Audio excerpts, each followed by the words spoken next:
All right, I guess we're live now. Woo. So, Hooray! Let me, I'm gonna hide this little boy. I'm gonna Uh, do a new thing. And, yeah, you know what? so I got um welcome to our live streamy thingy, which we haven't named yet because names are hard, I guess. Um names are indeed hard. um and I'm L9OBL, your local asshole. There's also uh Zen, who is the Dead Tree Studios' lead game designer. Say hi, Zen.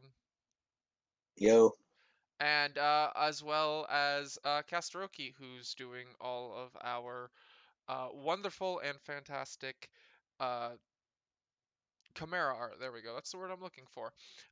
Which you've been seeing us post around because it's simply fantastic. And she is going to be drawing in the yes, hello, dog. In the background, while you hear us ramble and talk about Dames of Astoria. Say hello, Kastaroki. Ooh, pardon me. So yeah, what we were kind of talking about right before we started was we were just kind of doing a quick rundown of the 7 major countries in the world of Astoria.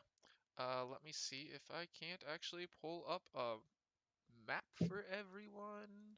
Oh, no, wrong. Bad. No, I don't want my email. Tabarnak. Uh, boop, boop, boop. well, good thing it's not showing your screen. It is showing my screen. uh, Yeah. so, oh no, is it only the HD one? Oh well. Uh, there, there. No, bad. Let us. There. All right.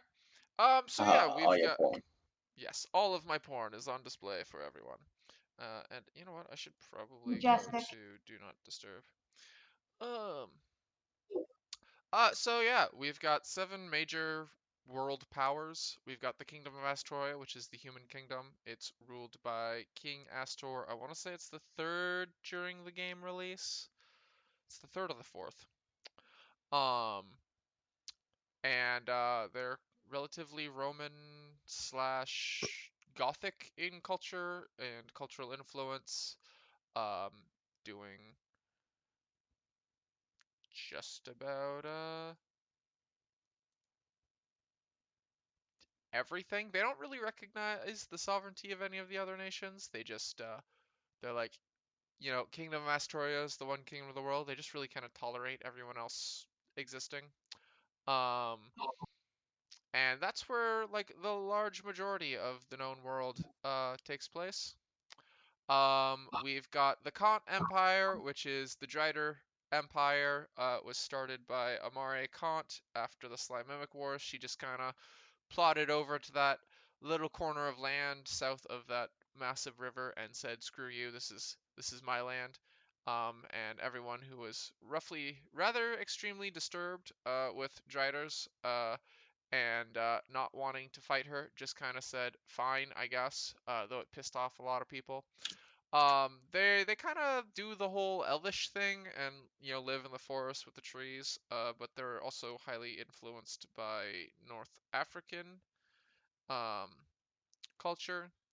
The Atheban kingdom is the kingdom of the Driders. It was given to Claudia the after the Slime Mimic War, as a reward for saving the King Astor's life.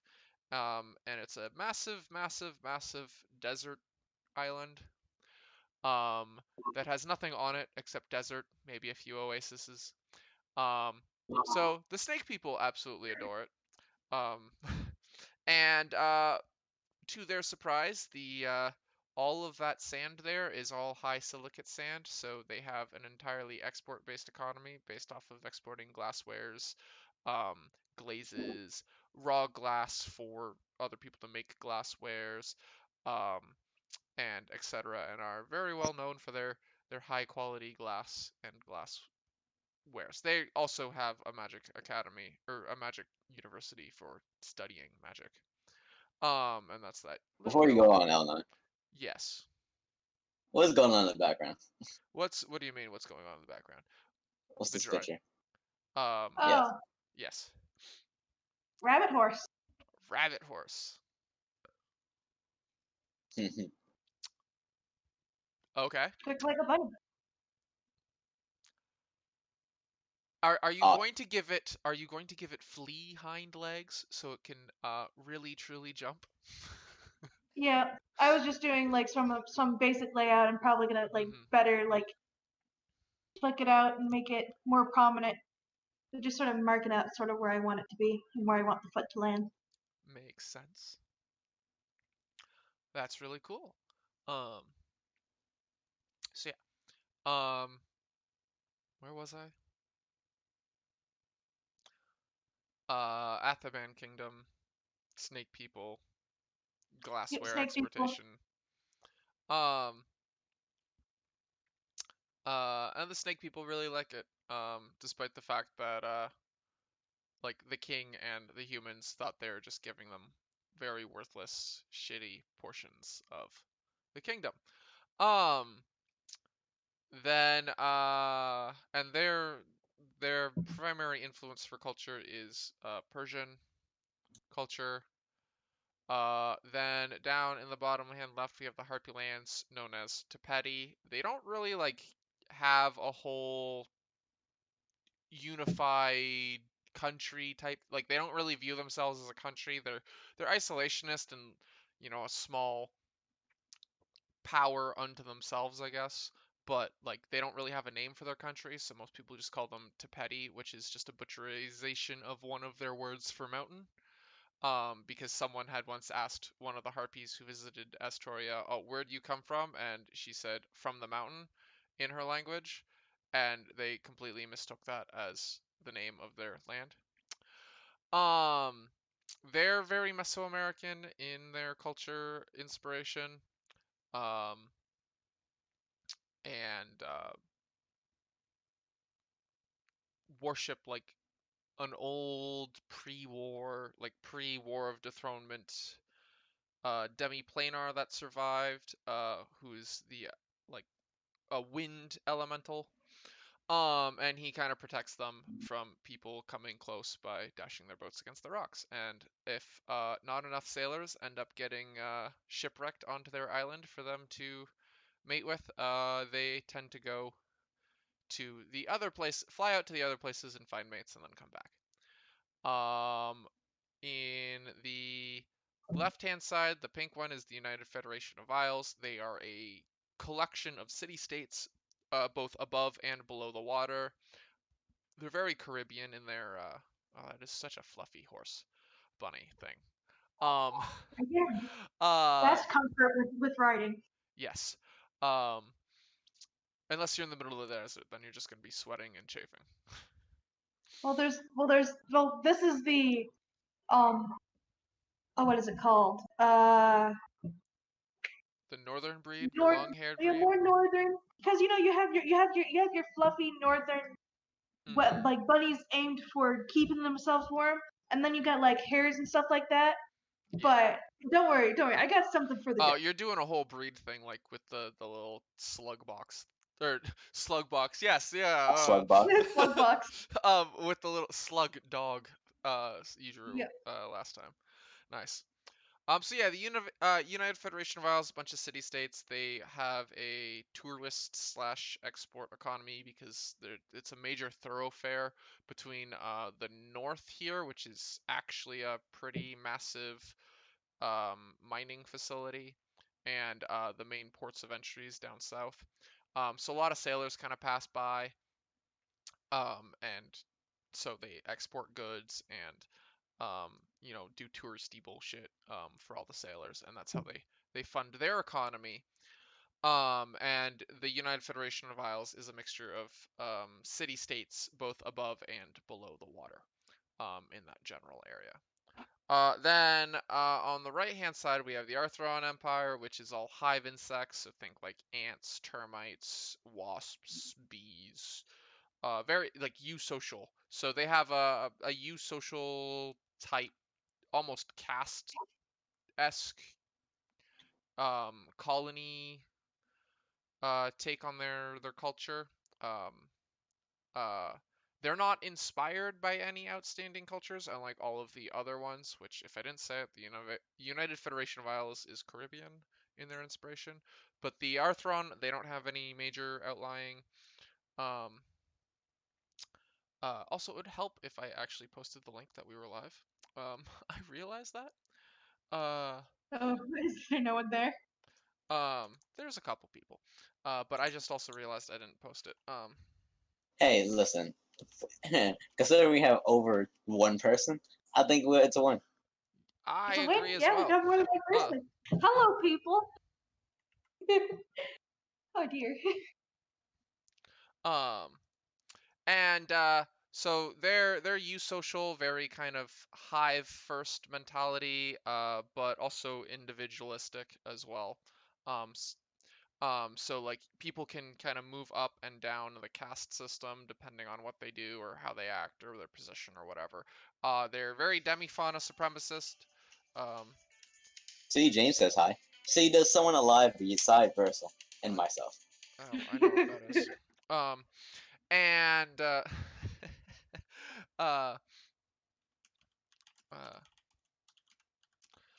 um, and they have a unique thing with their hierarchy in terms of like their rulership and their queen. If you don't like the current policies or what the current queen is doing, you can challenge her to a fight, and if you win her in like a duel, win against her in a duel, killing If you her, win you her in the become bowl, yeah, you win her in a duel. No, if you win against her in a duel, she ends up becoming, or you end up becoming the new queen. Um, she ends up dead. yeah, she ends up dead. You become the new queen. If you fail, you end up. If you lose, you end up dead. And she stays the queen. And so they Back to have the a deaths, you know that. yeah, they have a pretty unique kind of way of life in which stability in terms of policy isn't a huge factor for them. So one day the laws could be X, and then the next day they could be the complete opposite. Um, Though they have had the last two queens have been their longest standing queens, mostly because no one could end up fighting them. Um, or no one could end up winning against them. One was this berserker bumblebee, um, that just looked like this cute, fluffy, um, adorable, soft-spoken, shy-esque, please let me love you, but was just like an absolute barbarian berserker nutcase and just dominated the Colosseum. And then the next one is the current queen, which is just this vicious iron fist ruling wasp, um, who has no pity and no remorse, as well as no mercy. So that's the Arthron Empire. Very uh, uh, uh, very what is the word I'm looking for? Insect-esque. And then lastly, we have the Izverki Republic, which is very Nordic in their culture inspiration, and they're actually egalitarian between humans and um, demifauna. They're run by a council of elected officials, and it's a mixture of demifauna and humans, equal parts. They're constantly at war with the Arthron Empire because the Arthron Empire is very expansionist and keeps stealing slaves, human slaves from the Zverki Republic. The Arthron Empire has not yet tried to invade the Kingdom of Astoria, mainly because they cannot fly the distance between their empire and Astoria, and they haven't really learned how to build boats yet. The main reason that the Arthron Empire, despite having innumerable, and I'm talking like 1,000,000 to 1 in terms of population count against the Izverki Republic, is because the Izverki Republic's very cold and insects don't really do well in the cold. Um, and that's the brief rundown of all of the different major political powers um, in the world of Astoria. But Yeah. wait, L9. Yeah. What about the North? Is there White Walkers? Um,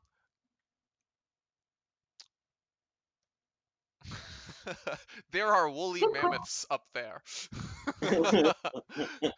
So the white areas up in the north is unclaimed or undisputed territory. Um, and which there are definitely inhabitants up there who have their own little colonies and whatever, but it's mostly like an isolated village here or there. Uh,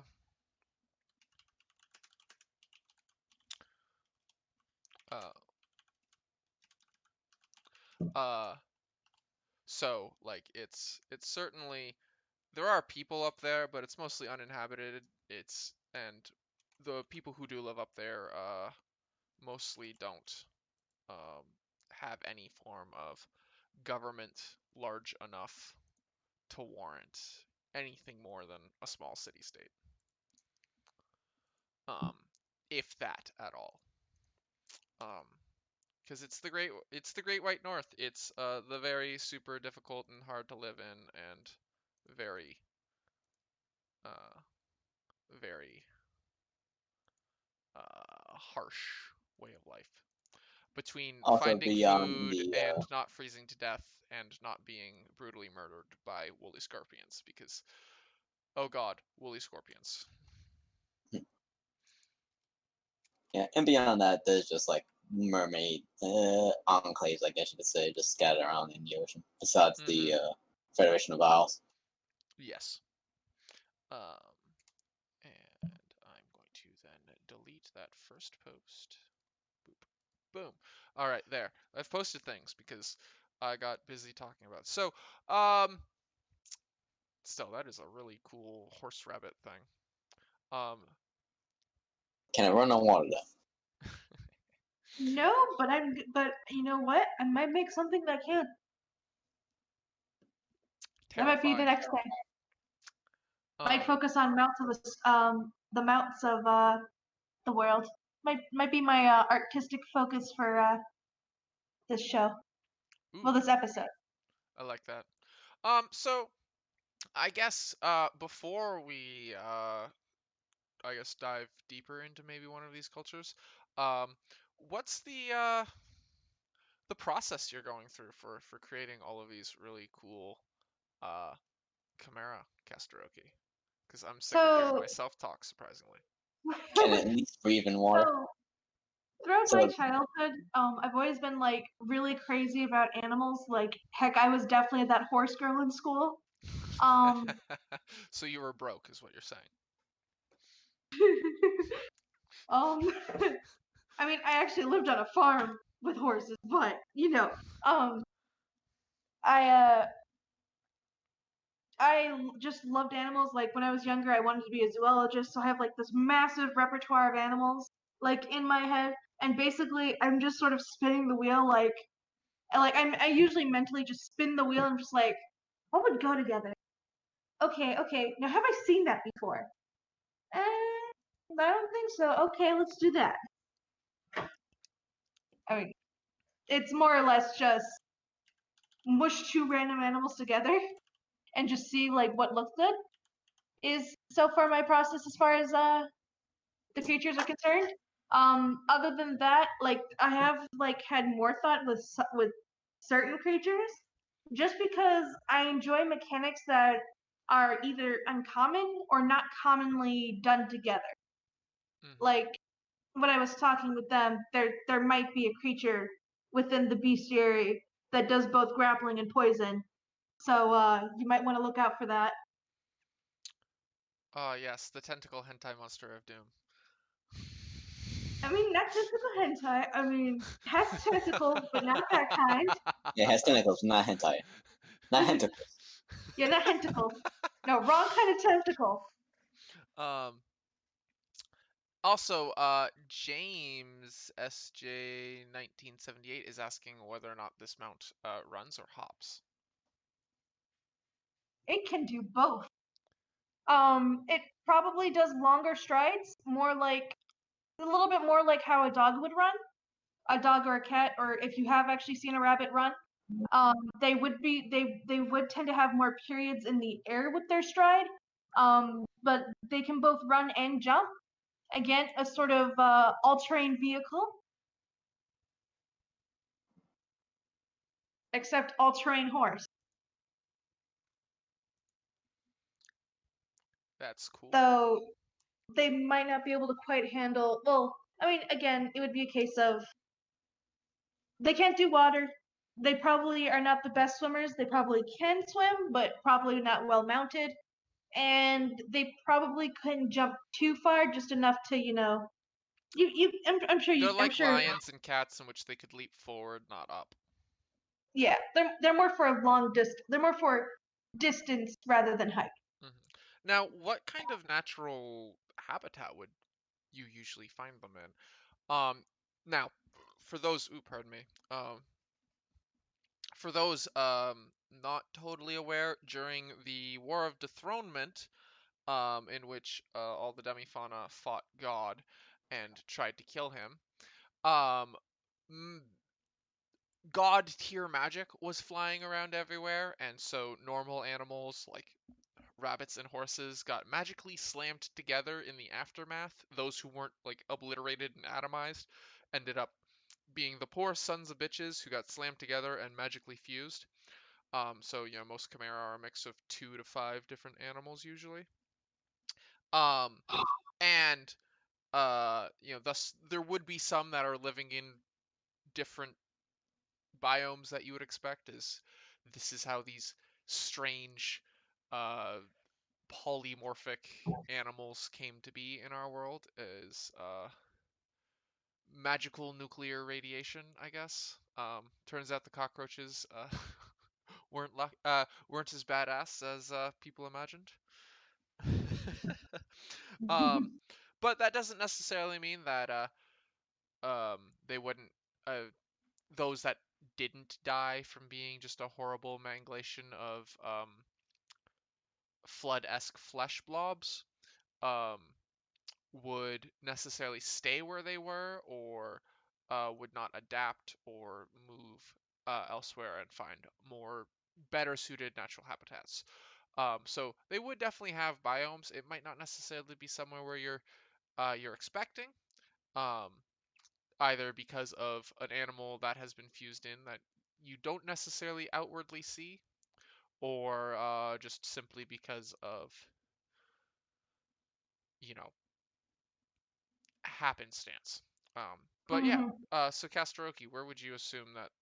What Well, type of seeing, habitat would something like this normally live in, or where do you mhm. imagine it living in? Seeing as both rabbits and horses tend towards meadows or just various wide clearing, um, probably more valley type areas. Maybe again, mostly areas that are flat and wide and like widespread. Um, I believe Astoria has quite a few meadows and like Uh, plains. yes. Let me bring again with the. I got it there. Bad. So yeah, I'm gonna bring it up. Tabarnak. Come on. Again with the email. Right.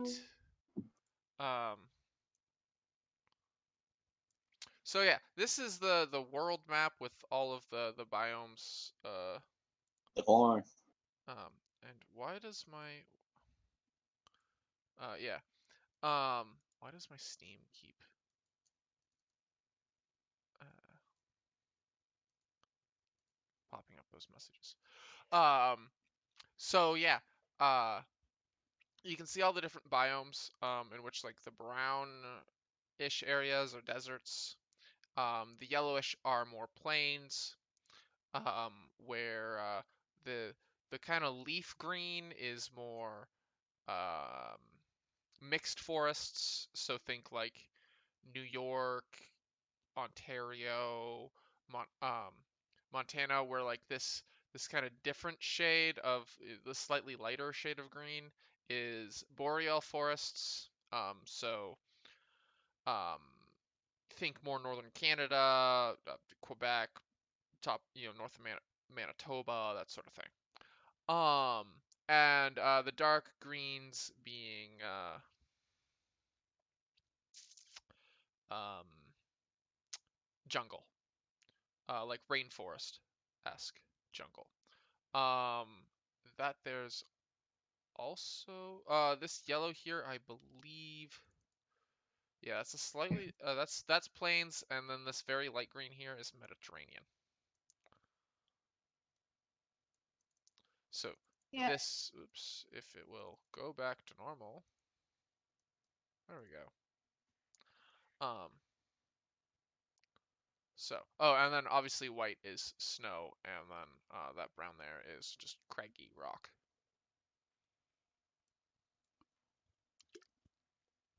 So these mounts would tend to be in the more plain-focused areas, which Yep. I figured that these would be like your typical main mounts of Astoria, the kingdom proper, more so than the other regions.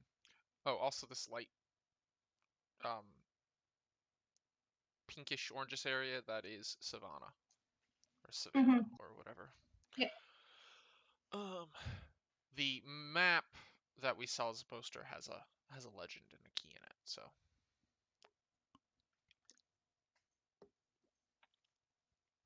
but yee, Yee. nice. Boop boop. There we go. Rat. Wait, you know what? I'm gonna give it some fluff butt. Also, Caster, I know I said this before, but your speed is very impressive. Well, I mean, in art school, you were sort of expected to do like 100 drawings a day. I mean, 100 drawings a week. What is And it a My doing? day. God. No, no, no, no. No, What no, is no, it doing? no. No. Oh no, what's happening? I don't know. My Steam fucking decided to be a fuckboy and boot up. Hey, look, Oh. L9 is all on. I mean, if we want to do gaming streams, but If we're doing gaming streams, I'd be booting up Halo, not. And then everyone could laugh as I get my ass whooped. Um, I like Monster Hunter. Monster Hunter World is good. I haven't actually had a chance to play it as, Oh my. but we definitely when we were actually Zen, you remember us going to Dragon Con and going to that Monster Hunter World panel? Um,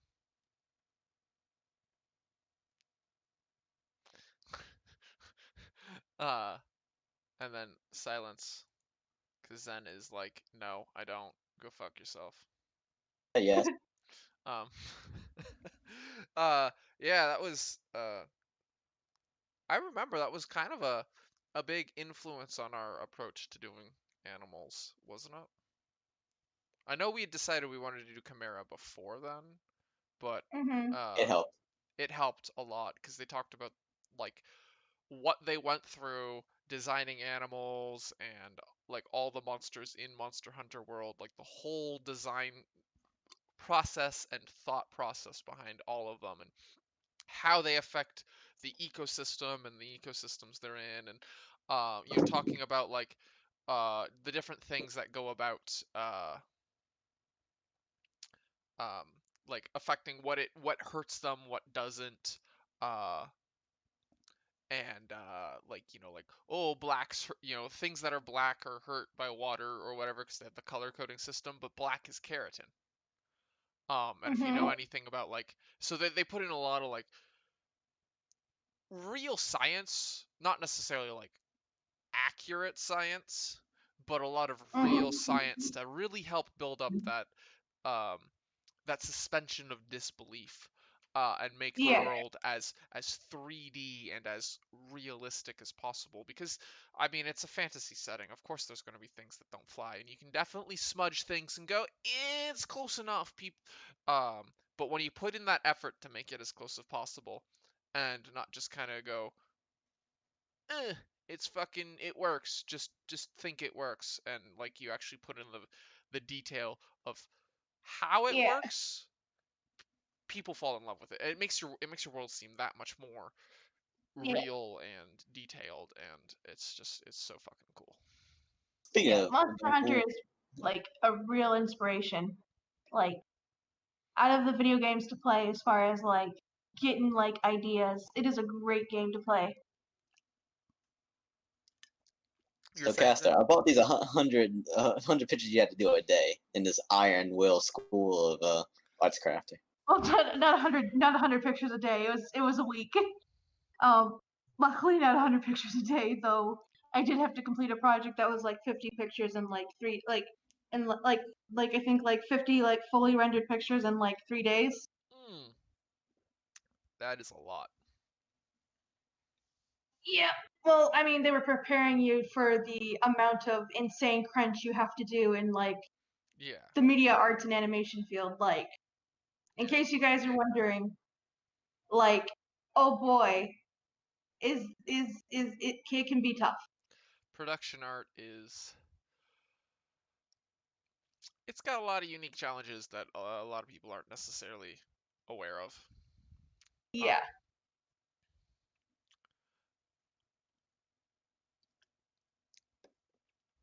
Still, though, 50 in 3 days. That fully rendered too. Mm-hmm. Yeah. But that's the case of you, like one of the things that like helps like you gotta know like where you can do your cheating. Like Oh yeah, it's cheating. yes, Oh, cheating, that is cheating, like cheating, the cheating. biggest. Shortcuts and cheating Oh is yeah, just mandatory. yeah, mandatory if you really want to get like fast. If you want to do your stuff at like a professional fast level, you need to know where your cheats are Rule and like one: how to. memorize all your shortcuts. Yep, the Um, Control Z button is my best. I think that's most artists' is best friends. Oh yeah, with very good reason. We call that cutting edging, says person. Oh yes, my super professional streaming setup. Um, with all the stupid pop-ups coming up at the worst fucking times. Like I also do 3D modeling, and the thing is, and like when I'm not really feeling like I wanted like 3D model, but I don't know what to do a project. Like I'll do assets for like building a whole thing. Like I'll set up eyes, I'll set up noses, mouths, paws, feet, hands. Just sort of do that on the side, so that way when I am doing like a major project, I can just sort of plop them together. Mm-hmm. Copy and paste. Um, Yeah. we did like actually doing Fallout Equestria. We set up a couple. I set up a handful of similar. Like the moment I made something and I knew it was going to be used a lot, or noticed it started to be used a lot, I'd just create a separate file that I could drag and drop from, and I had a whole bunch of little like, especially like the triggers and etc. It was just a nice little Oh yeah. copy paste. All right, there, perfect. And then they all look exactly the same, and you don't have to worry about them, being Mhm. different proportions and da da da da da.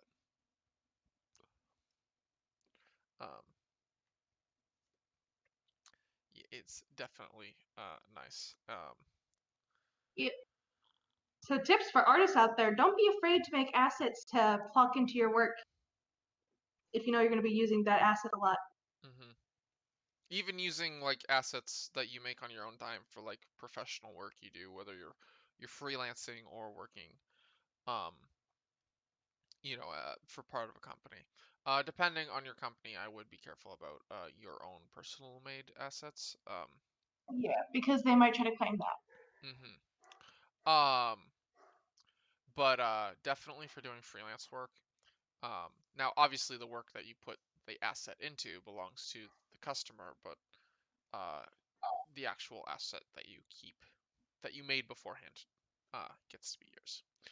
Um, so it becomes a lot of cool, interesting things. Um, Plus, if you're making like assets and stuff like that, you can like sell them on like asset stores, like Unity Asset Store. Mhm. Fun fact, Unity Asset Store isn't just for Unity Engine. You can buy things on that asset store and use them for non-Unity projects, as long Ooh. as they are part of the, like, as long as it uh, um, follows the terms of service, which primarily states that it has to be like a digital product. Also, keep an eye out on Humble Bundle, because Humble Bundle occasionally has asset bundles. Oh yeah, it's really nice. And they're fantastic, and they're obviously a much better price than like usually they're like assets you can find in Unity store. It's just a bundle of the assets from this one asset creator. And we did that with music, and then we also have a bunch of icons. And Humble tends to have a slightly more lenient uh licensing agreement when you purchase through them, which by the way is if you're doing your own freelance work, you can set up like you can purchase them for your freelance work, or you can purchase them for like if you own a company. So like Zen and I purchased them on behalf of Dead Tree, and so the license does technically belong to Dead Tree, and we can use them in official Dead Tree stuff. Unity has a similar thing in which you can purchase them um, on behalf, especially if you're like the owner or one of the owners of a studio or company, you can purchase assets on behalf of that company um, and use them. The biggest thing kind of comes with like asset sharing. But when we did the Fallout, but most of those assets packs, it's related to digital only content. So websites, videos, animations, video games. If we do like a digital only PDF, we can use them in that, but we can't do them in printed materials mostly, usually. Um, but we ended up getting an asset pack for um, audio, um, and we use that in our latest in our big advertising video that the Legend of Creation that we posted and released a couple weeks ago, or almost a couple weeks ago. Um, and like that was just so much music. I spent hours just sifting through it all. And so keep an eye on Humble Bundle, even if you're doing anything, um, like super, even if you just like fiddling around yourself and you're just like making your own stuff and not showing it to people. It's a really great way to keep an eye on what's doing. Plus, they'll do like software bundles for creatives. A lot of it's been video game production lately, mostly because of the beer flu. But like I got my copy of um, uh, Corel Painter 2019, Corel like Paint Pro um, 2019, and oh my God, do I love Painter. It quickly became my favorite drawing program or digital painting program. It's fantastic. Um, but yeah, a lot of really good stuff on Humble. So keep an eye out on Humble because they have some really cool stuff. Um, but yes, if you watch our Legend of Creation video and you notice that all the music was made by the same guy, um, that's because it all comes from this $40 asset pack we bought, which came with like over 1,000 different songs. um, massive. Uh, Huge asset. mhm. And then I spent weeks fucking mixing and mastering all of that music together. I'm really depressed though that they Dang. didn't have a fully effects bundle yet. Um, oh man, that like gray hair rabbit looks freaking dope. Thanks.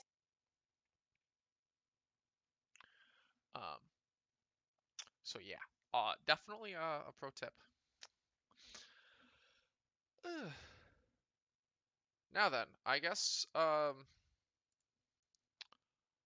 which of the 7 main countries would we want to kind of explore a little bit further? Well, she makes well, Kastaroki here makes some pretty dope ass art. How about the main one? Yeah. The Kingdom of Asstoria, that makes sense. That definitely makes It's kind of sense. what the game's named after, you know.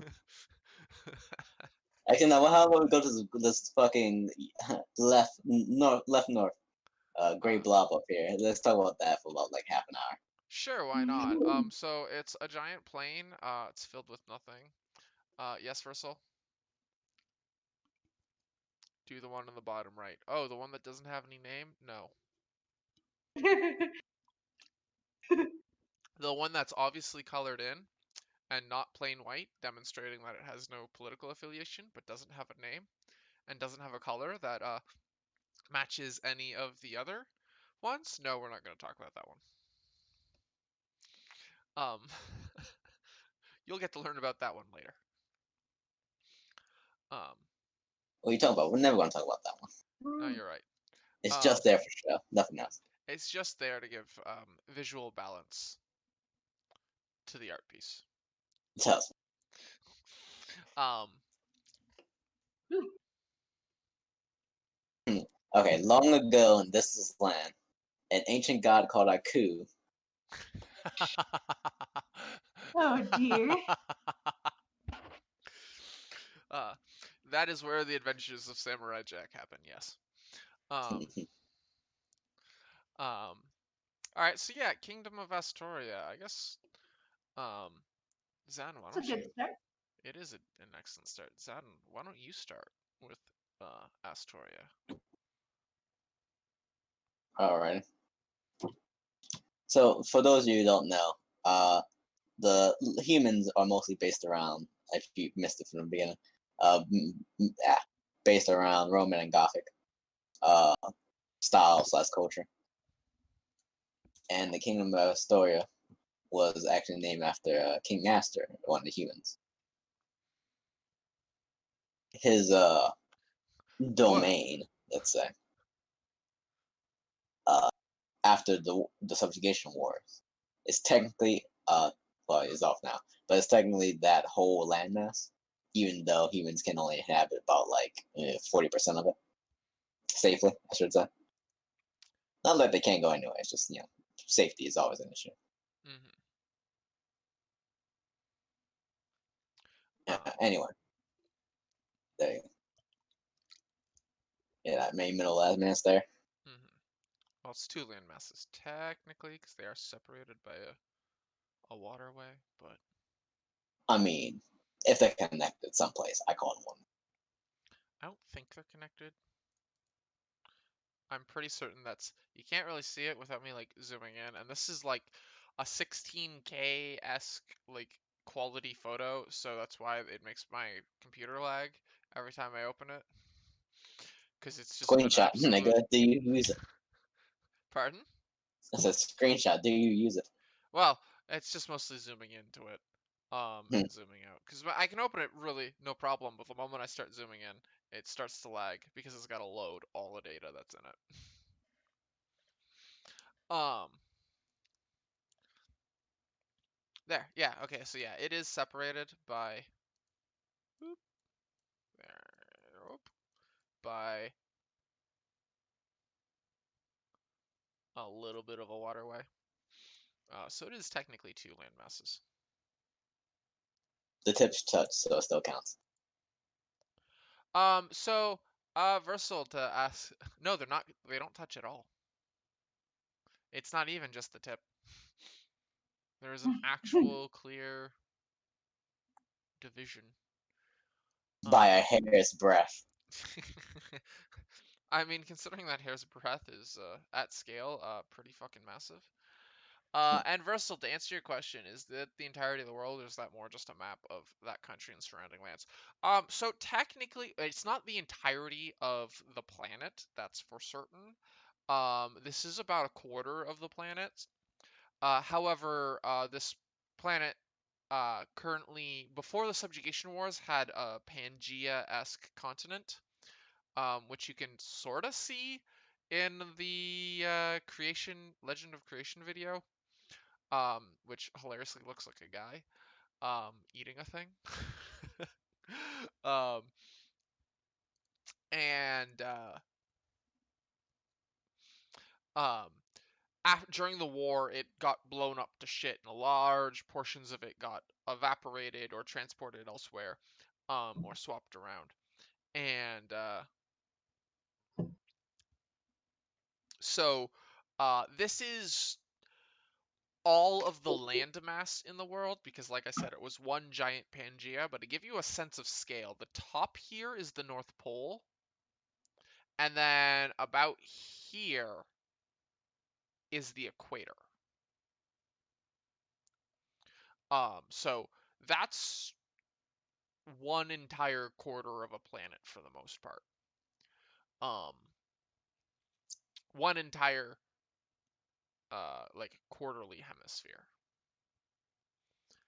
Uh, is there land outside of this map?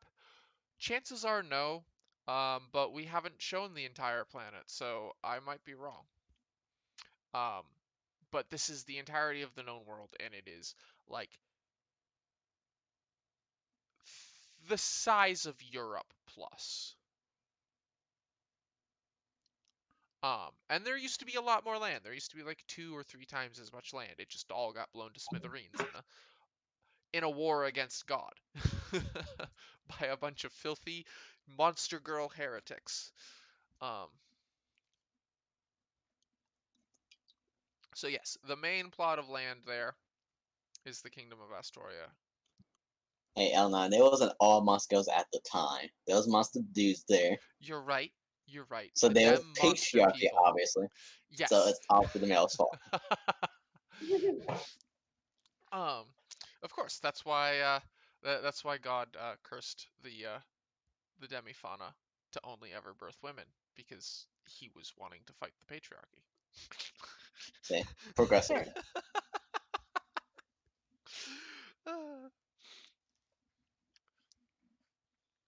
Oh, in case you guys wanted to see the full bun horse before I me move on to the next one. Yeah, I mean, I would like to see the full done horse. Yep. That looks pretty cool. Yeah.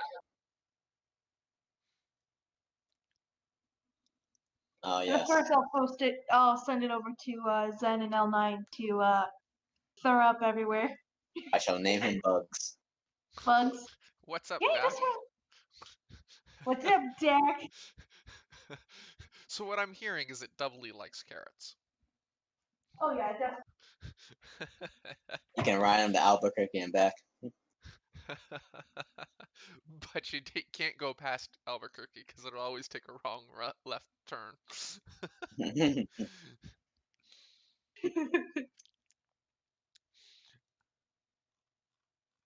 Alright, I'm gonna move on to the next one. My Alright. plans is a gator camel. A A gator gator can. Alright, I'm interested. You have my attention. Yeet. Pass me there. There we go. Oh, that, this, do that.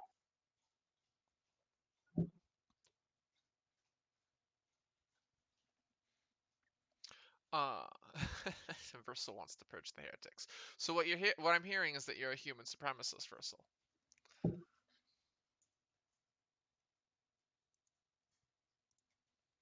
All right, so yeah, Kingdom of Speaking of Asstoria. purging the heretics, we also, thanks to our Gen Con game, we finally settled on our skills, so they got revamped a bit. Oh yeah, that is true. We did rework our skills a bit. You want to go through those then? He goes, no, because I don't have them pulled up. It's okay, I don't have them pulled up. The way I just sent to your email.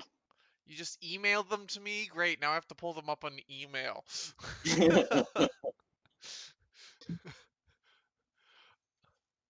I don't One see them second. on my email. You lied. Yeah, give me a moment. Yeah, continue what we were saying. I don't even know what I was saying now. God damn it. Don't you have a script for this? No, fuck it. We'll do it live. I need another beer. Do you know do you know what that would do to my rap career? I have certain feelings, certain things not me people you used to cancel me. Well, I mean, Versal, you act like we're not canceling you already. Yes, hello, dog. So yeah, Astoria, it's a kingdom, and dogs are barking. And it's run by the royal family Astor. Um, so AsstoR. It does have a senate, much like the Roman Empire, which has a number of elected officials. Most of them are actually put in place by the king himself. Um, but there is also a number of seats that are put toward that are reserved specifically for uh, the dukedoms and the earldoms and the peerage of the land. So the land itself is actually separated into a bunch of different. Let me see if I can't bring up the peerage map. Um, I can indeed. Um, it's just numbered for internal use because we don't have an external, but there's 16 different peerages. The ones in purple are owned and operated by the royal family, um, but everything else has a earl, a duke, some member of some noble, some form of noble um, ruling over them, and you can count them like states or provinces, depending on if you're an American or civilized. Ha. Um.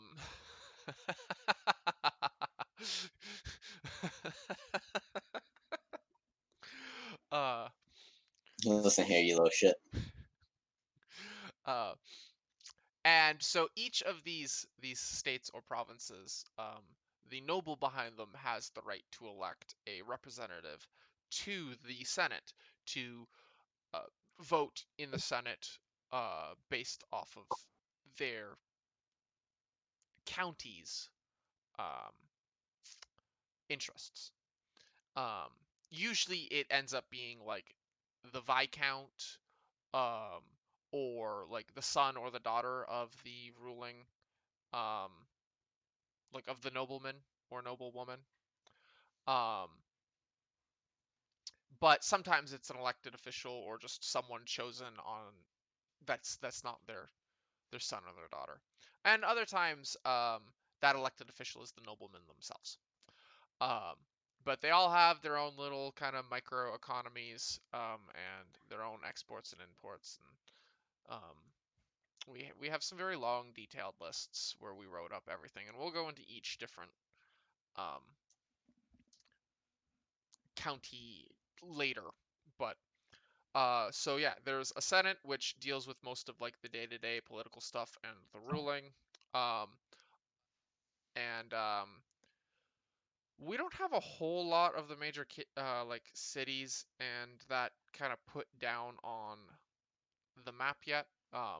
But some of it's rather secluded, like 8 and 7 are pretty secluded. The capital city, however, is right on this peninsula, which you'd think would make the surrounding areas not that secluded, but most of the people end up living further south because it's warmer. um, and yeah. The human kingdom of Astorian does practice human supremacy. During when the game starts, slavery is no longer legal, but illegal slavery of monster girls of the demifauna still happens. Um, and many demifauna live in servitude as second-class citizens. Humans as a whole, though, don't really kind of care about your gender or like your skin color. So like normal modern day politics aren't really that big of a thing because the thing that everyone gives a shit about is whether or not you're a monster girl, or not. Which, if you're a demifauna, your life is going to be pretty hard because you're not treated the same as the humans, especially in the kingdom of Astoria. Um,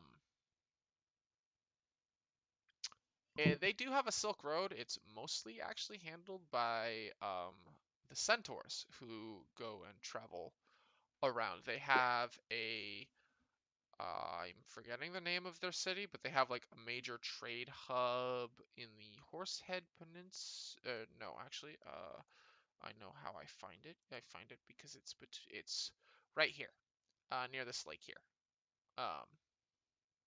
And that lake and the river are capable of supporting deep water ports. So there is a major, major trade hub, which is like the center of this Centaur trade empire, which spans the entirety of the continent, or I guess two continents, but the entirety of the kingdom, and brings goods from all around the world. And 10, 11, and 12 are constantly at war because while the trade city is technically a city state under the jurisdiction of the king, um, these primarily these two, 11 and 12, are constantly at war trying to make the economic powers of that city their own because they're right on the border of these three fucking peerages. Because that's smart. Um, or, was made by people who didn't really care about borders and didn't pay attention to them because they are a short, diminutive miniature horse. This gray area in between 4 and 5, that is the cradle. You can think of it like a Vatican City.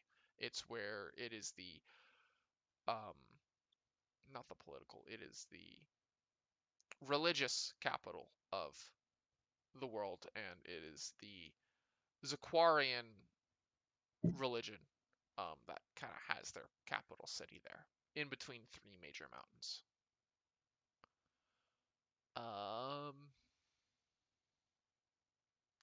What else is there, Zan? Don't make me do all the talking.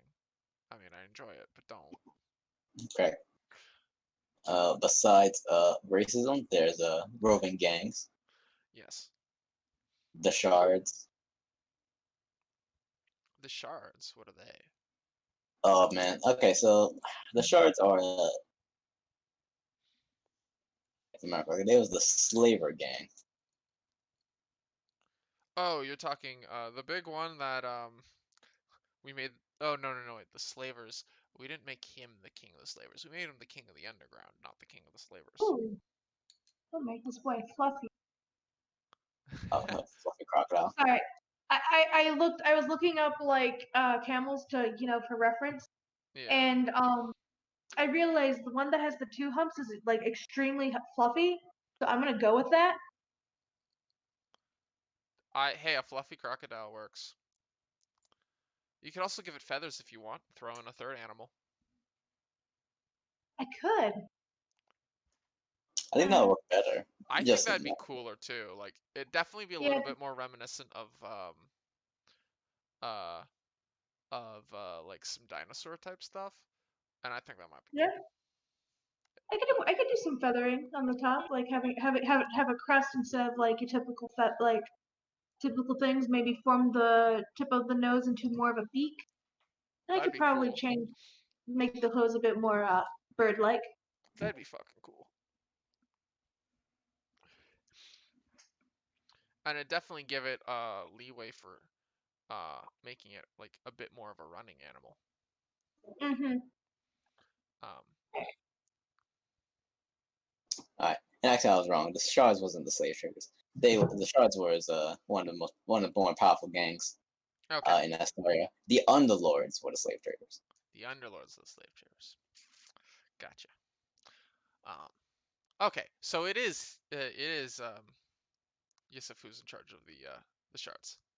Yeah, that's why we call them the shards.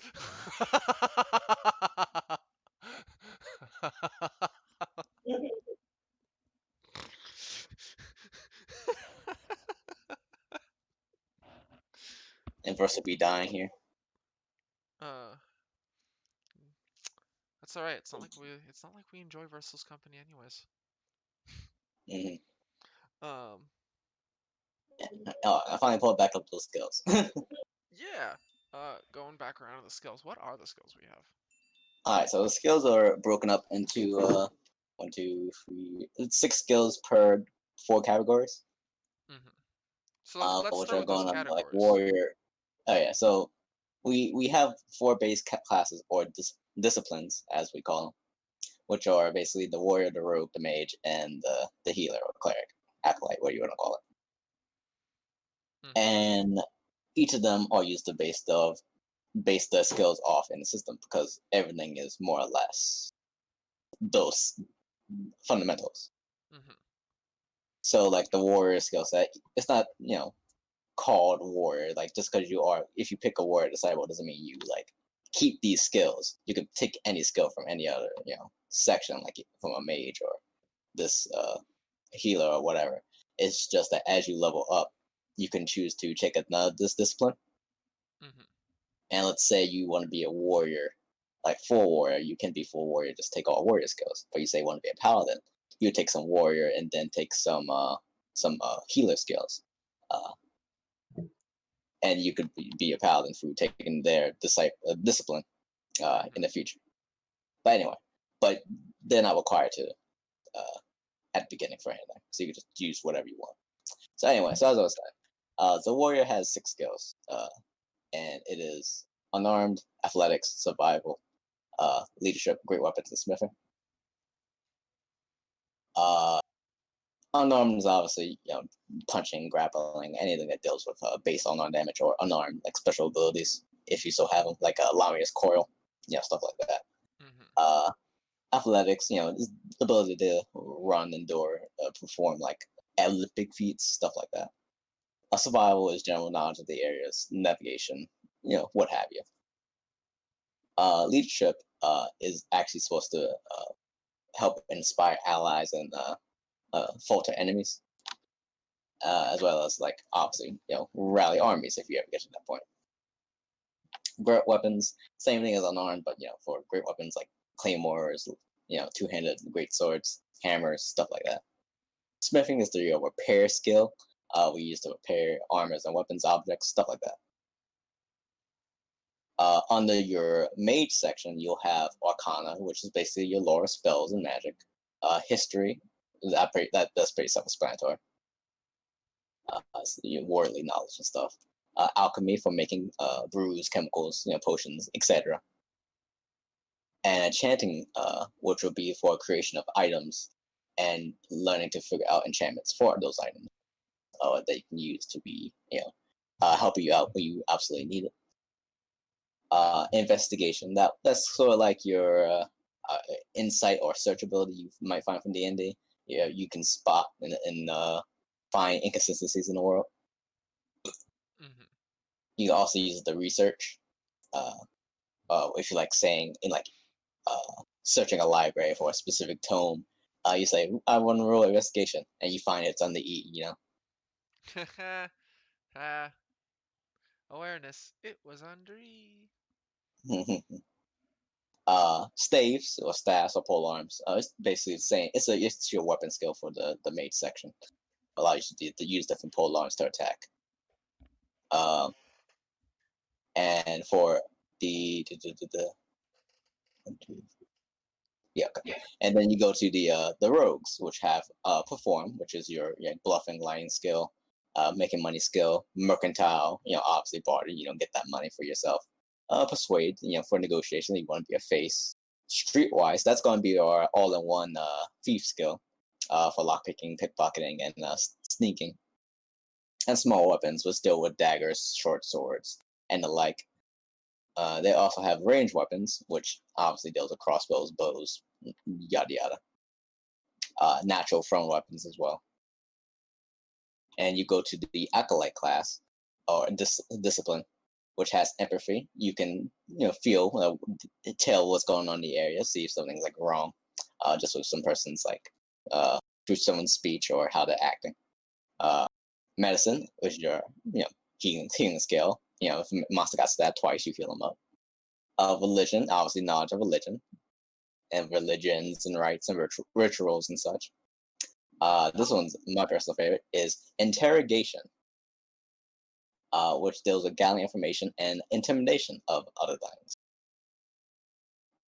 Talismans, which is their section for like magical items, mostly of divine power. And linguistics, which allows you to speak different languages. And those are all the skills in the game. And and we keep it like that. So it provides the most broad selection to allow you guys to choose different disciplines throughout the game in the future. So that way, it allows you to further create your character as you like. So even if you don't say want to play a paladin, but you just want to be a warrior that just happens to know healing, you can.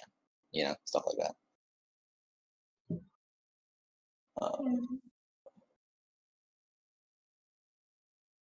Want to become famous by followers, primes, and views on big fellows. Oh, big follows.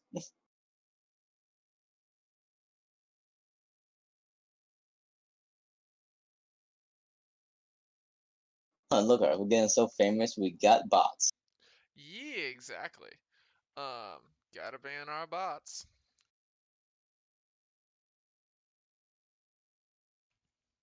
All while I was grabbing another beer too. Darn them. They're gonna take any Yeah, they know exactly when they come in. yeah, exactly.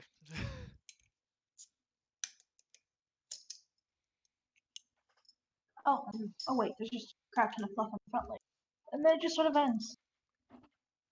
Right, take advantage of Speaking of, look at this chicken leg. that. Well, okay, yeah. I was sort of I was like, is it too big? Is it not? And I was like thinking, with camels, how their feet work, they're like meant to like spread out, and they're supposed to be particularly wide.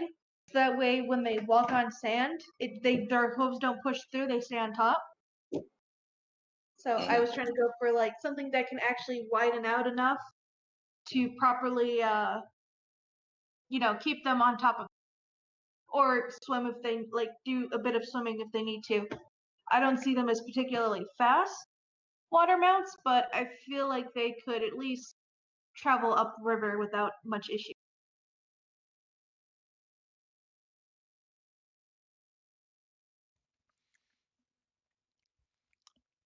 Yeah, and they probably wouldn't complain too much. Wait, what? Sorry. And I said, yeah, they probably wouldn't complain too much. Mm-hmm. You'd probably have more issues with the fact that they try to just barely be under the water to look like Yeah. fluffy logs, and then all of your goods getting soaked. So you better make sure to watertight, make it very very watertight, or pack things Yeah. that don't care if they get wet. Yeah. Probably one of those types of creatures that just love to submerge themselves in like the desert rivers. Probably more so built for like walking. They're probably like most naturally spent like walking along the bottom of the water. Um, like And doing ambush and then predation. yeah, um, yeah, ambush for predation, probably mostly fish, since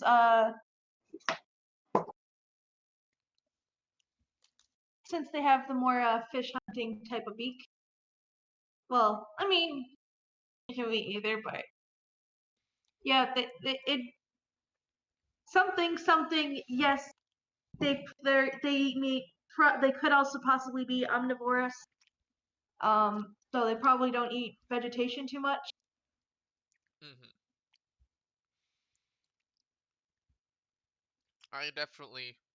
They definitely do look like a carnivorous animal. So yeah, depending on how much of that bird influences them, they might be able to get by on grain, but it's probably suboptimal. A grain in the desert. Well, uh, honestly, ooh, you know what? Uh, no, their secondary source is they're probably insectivorous uh if they're anything other than carnivorous, they're probably insectivorous. Yeah, I can see this thing like possibly probably taking down some of the bigger insects.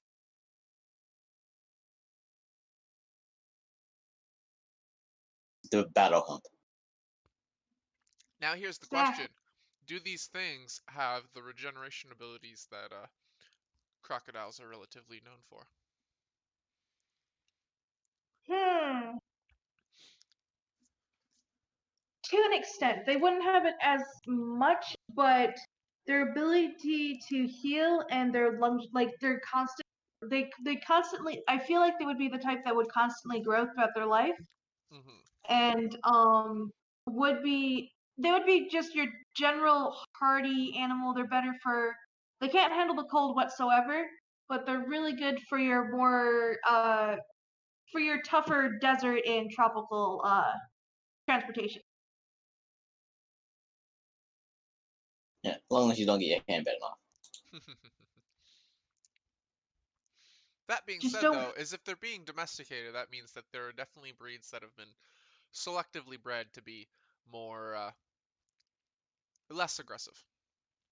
Yeah. Oh yeah. Of Like with course. horses, They're, because horses will fuck your goddamn like wild horses will fuck your shit up. yeah, they will. They will not fuck around. They will absolutely obliterate you if they feel like they need to. They'll they'll do it even if they don't feel like they need Like Mhm. you have that to catch you standing still. Mhm. to. Pretty much. Did I just get you existing? Um, yeah, they can. Wild Or horses can be nasty. when you And just Oh yeah. walking down the plains, then Tyrone, the wild Mustang, comes in. well, but I mean, that's like, why do you think I like mean, the term breaking a horse is such like no one really does it anymore because we have domesticated horses that are born and raised in captivity, which will do everything we want mhm. without question. Well, not necessarily without question, but doesn't they don't need to be broken because they've been raised around humans. But like especially during colonial times, wow, what a what a racist douchebag talking about colonialism. Um, uh, but like during those times, during our pre-modern day society, even like in Europe, like breaking wild horses was a thing. Um, really until rather recently, like last 100, 200 years recently. Um, because horses were nasty, and if you didn't break your wild horse, it wasn't going to do anything but hurt you. Mhm. And the last thing you need is the horse going, I don't like this asshole on my back, and then back slamming you on the ground. Because that's a thing they do. They'll just Yeah. jump up Like, and fucking land on their back and crush you. not to mention that their hooves, Are sharp. like, yeah, like, they're also known to just bite you. Like my brother, he got bit on the lip with from one of our horses, and he still has a scar where it bit him. Yeah. I've seen some horse bites. They are nasty. Like even like playful horse bites where they're like just kind of teething or being friendly because the whole biting thing hasn't been trained out of them. It's nasty. They'll take a finger off Mhm. no problem without even meaning to. Yep. Um, they'll really break your arm. And actually, talking about breaking horses and wild horses, you guys all saw the animated movie like Mustang Spirit of the West or whatever, Mhm. about that tan Mustang horse. Oh yes. My Um, favorite movie as a child. yeah, it was a good movie. Um, I adored the scene where the mountain lion attacked him and he just kind of jumps up on the back and just back slams it, like, because that's a thing they do.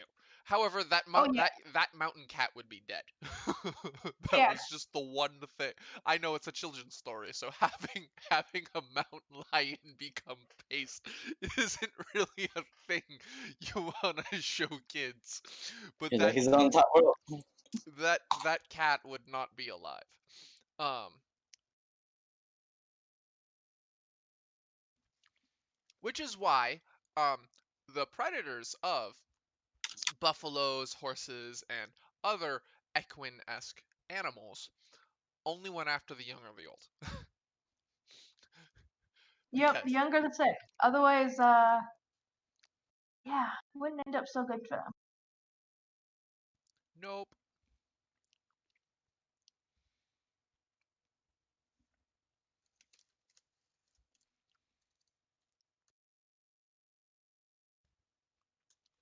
But yeah, for these guys, it would be a case that yeah, you would have to break your croca camel,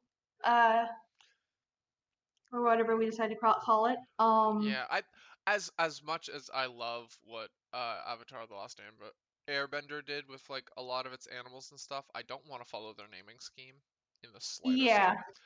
It was cool. It definitely fits the world of Avatar: The Last Airbender, and it's definitely, but it's just not that original. Mhm. Hmm.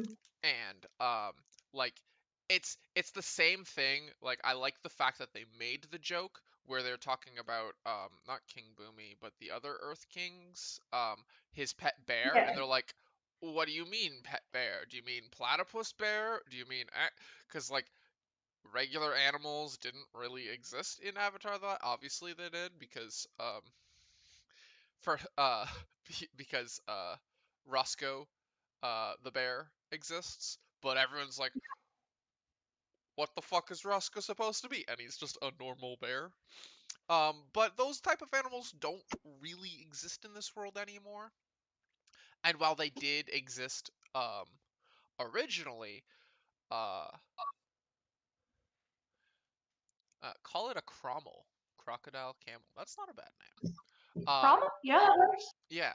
I feel like they would, especially like with how much time has passed since the war of dethronement, I do feel like these creatures would have their own sort of unique names. A Cromel's a pretty good name. I like it.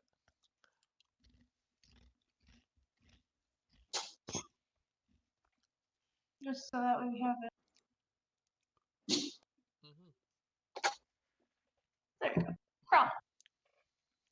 Cromwell. The Cromel's coming for you. Oh god, no, please. Oh Anything wait, but the Cromel. the Cromwell. He's come to very rudely pick the fleas out of your hair, What about a Camadel? Camel.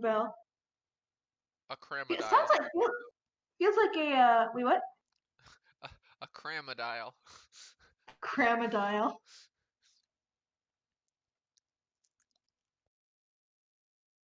Making me feel like I have to I have to get ready for a test here. What you doing? Um. Cramadile. I got a Cramodile for this test. That being said, I like Cromel because it you wouldn't necessarily realize that it's an amalgamation of the words camel and crocodile until someone pointed out that it is a mixture of a camel and a crocodile. And those are like not necessarily names inspired from what animals um are from it. Like, we have like the woolly scorpion because it's really just a big fuck off scorpion that's full of fur. Um, and I mean this thing Mm-hmm. is massive. Like this thing is massive, massive. um, Probably put a house on it. Probably.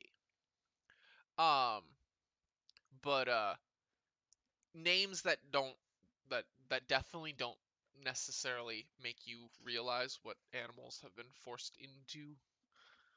What Mm-hmm. unholy amalgamation of terror these animals are. Mm-hmm. Hmm.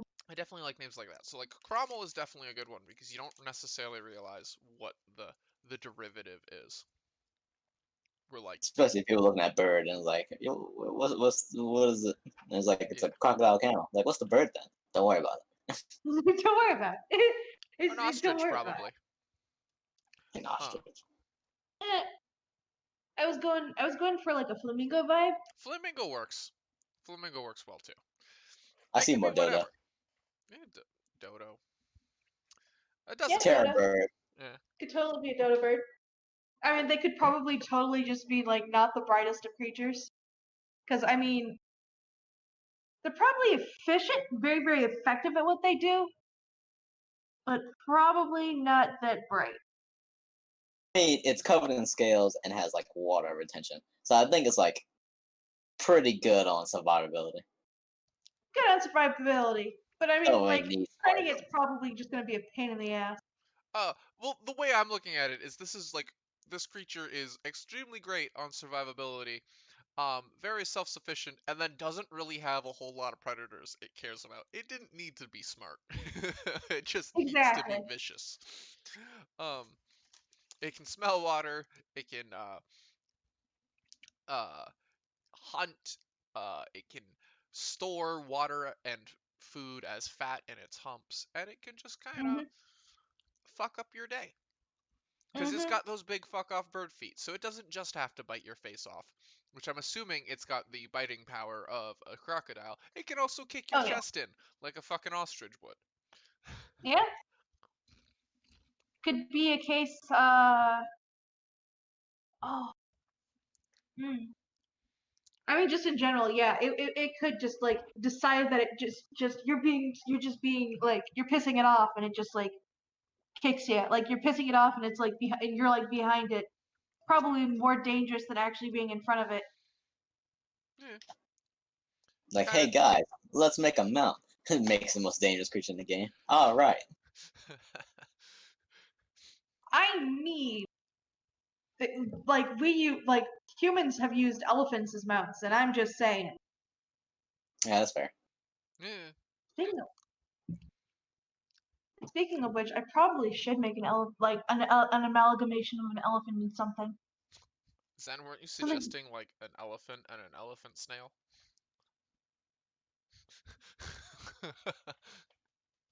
That was an idea.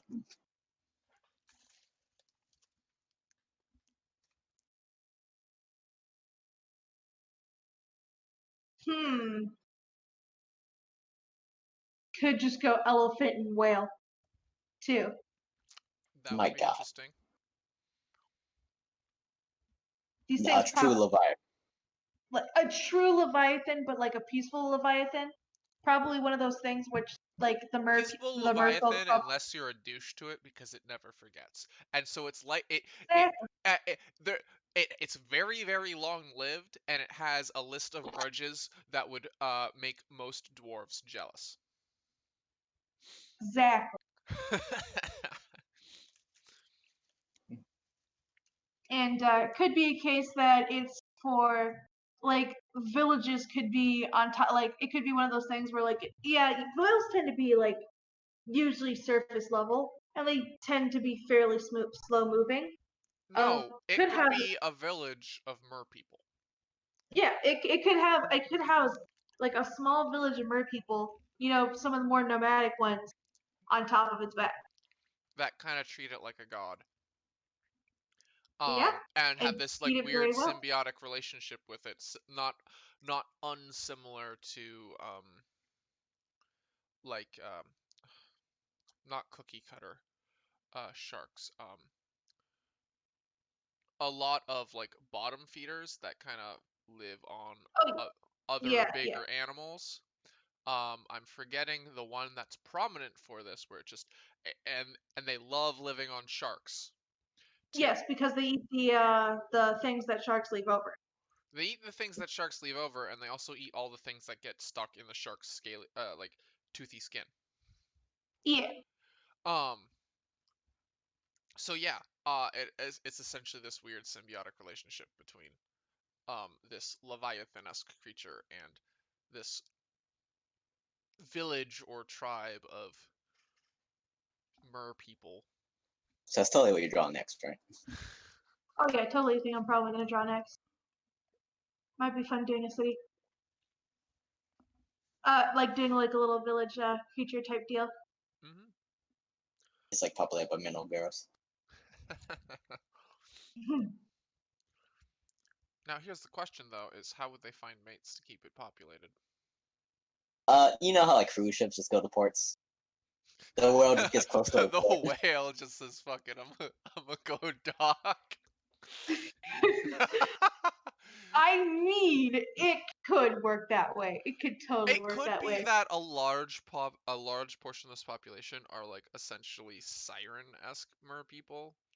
Mhm. And so essentially they just lure sailors to their doom to replenish Yep. the Pleasure cruise. population. Yep. I mean, there are definitely other types that of that live on this giant leviathan, but that would probably make the most sense. Hey, Mhm. hey guys, come on now. Come live on. Come to get to this pleasure cruise with these monster girls. I mean, Like, all right, and go there, they drown. like what you could totally do is like, I mean, again, the more peaceful ones, it could be a case like, it would be like they could either be a really, really good thing for a sailor to find or a really, really bad thing for a sailor to find. As far as seeing one is, it could be just based on flags or whatever, but like it could be like a sailor's pit stop between the kingdoms. Yeah, that's weird then. Just kind of like it's out there. Don't have anywhere to refuel or get new supplies. And hey, look, there's a giant fucking leviathan there with a collection of monster girls on it. Yeah, yeah, Yep. some of the more popular, well-known ones that, um, yeah, make a living based off of those ones. Chances are would be like aligned or part of the United Federation of Isles. That would make Yeah. sense. And so if they're flying the Federation of Isles, um, uh, then chances are that this Leviathan colony or whatever is not going to hurt you. At Mhm. worst, they will sell you lots of food or whatever, um, and accept um, different forms of payment. Mhm. Probably usually money, because that if they're part of the Federation of Isles, they're going to be paying taxes. But Yeah. Hey, you pirate? No, you rob us on Tuesday. we're only pirates Yeah. on Tuesday. It's currently Really Wednesday. pirate. It is now midnight, so that makes it Wednesday. So we're open for business. Exactly. But I mean, hey, you got your source of pirates too. A source of pirates, but that also depends on how proficient um these Leviathan villages are. True, true. It could also be based on like could be based on like again the whale slash elephant mixture as well. Like they could be a case of what is it called? It could be a case of like you either have a bunch of smaller one like you could either have something like a pod of these leviathans where it's more like orcas and those tend to be the more hunter-esque, where the smaller ones. Or you know what? We could have it based on like rhinos and orcas, and then and then uh, elephants and whales.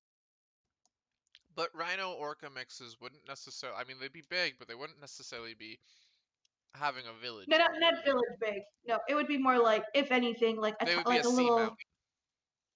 Yeah, they would be speed. Yeah, that would be one thing. And honestly, like the Leviathan big enough to have a village, I think there should maybe only be like one or two if we go that route Yeah, again. Um, yeah. and definitely they would have had a history of like kidnapping people, and like there'd definitely be ghost stories about the Leviathan, just like how giant squids are the basis for the Kraken. Mhm. And then just in more modern day, they became a part of the ooh, you know what, Zen? We might possibly be able to like have some bit of story thread about that Leviathan in the Pirate Queen adventure path. I was thinking just that. Um, because we are planning. I mean, this is so off into the fucking future, but we are. Does Taco Tuesday exist in this world?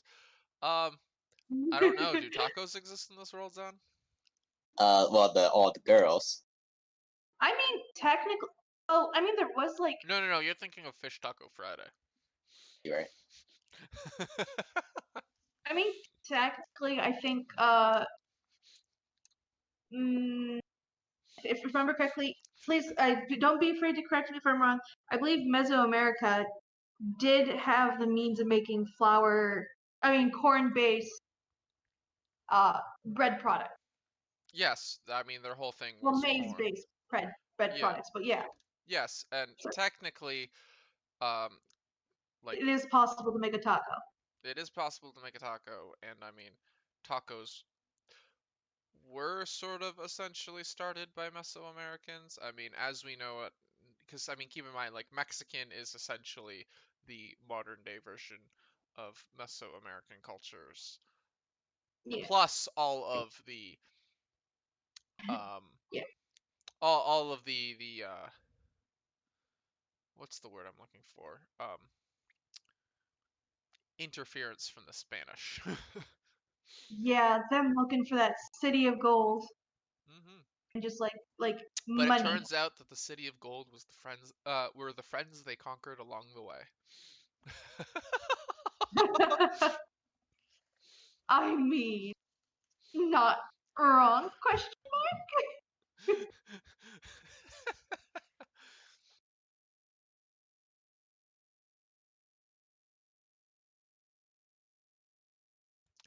So yeah, um, tacos might exist in this world. It all depends on if the harpies would eat tacos or not.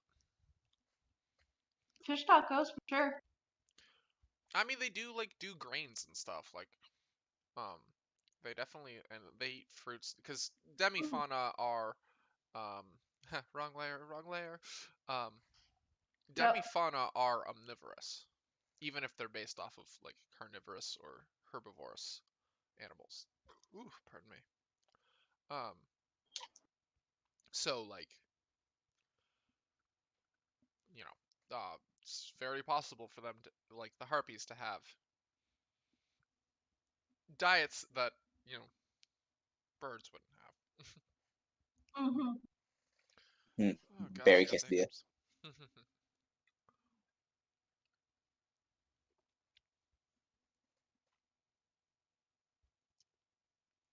City of Gold is just a way to constantly leave the people alone.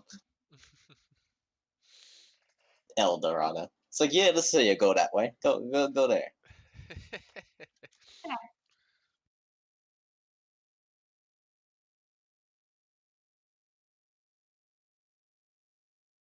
Meanwhile, in the past, you can't believe they believe that shit. I can't remember um where I heard it, but I know it was like a Tumblr thread, so I have no idea if it's actually accurate or not, but like someone was making a joke about how like the fall of uh the samurai happened not very long after um the fall of like within 50 years of the conquering of Mexico. Um, and at the same time, like cowboys existed. So you could run a D&D campaign that is historically accurate and has like the Japanese former samurais were going to Mexico for work, very similar to how like in Canada and um like the Chinese came over to make to work on the railways. Um, so it's very possible to have like a samurai, the granddaughter of the Aztec king or other Aztec nobleman, and like a cowboy all in a party together and have it be like a D&D party together and have it all be historically accurate. Because it made sense and they could all like it was very possible for all three of them to be in the same area. So what you're saying is it's possible for there to be cowboys. Maybe. Oh, Surprisingly, we yeah, don't have any. We wouldn't have any samurai though.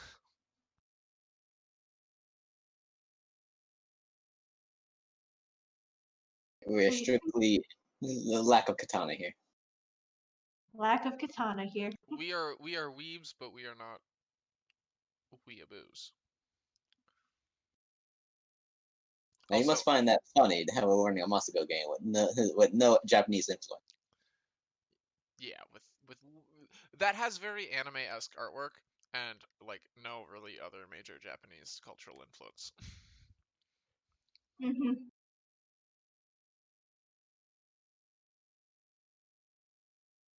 Because contrary to popular belief, um, it's this isn't like some super cheesy fan service game. This is a legitimate game that just has a very tongue-in-cheek name because fuck you. Um, Dames of Astoria is the best name ever. Um, but no, uh, yeah, like So, speaking of which, did we get any more comments saying how it's a porn game? no. We had Okay. one comment. Someone commented on the video on Facebook, going that it was, oh wow, the video looks very Borderlands-esque, and I'm like, ah, funny, you should say that.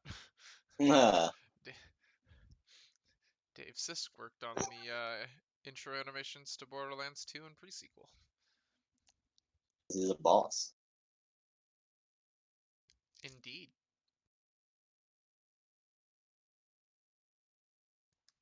Um, but yeah. Um, no other really major sort of.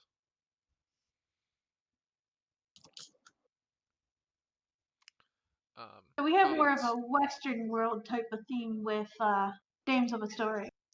Oh yeah, it's very much a like kind of kitchen sink world building philosophy, and it's very much geared towards like a normal Western style TTRPG.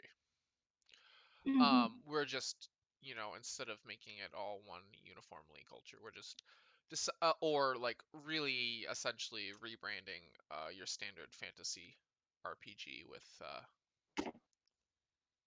non with standard fantasy tropes. Where we decided that we wanted to make things a little bit more unique. So I play an And elf, pardon? right? So you have all these monster girls. I play an elf.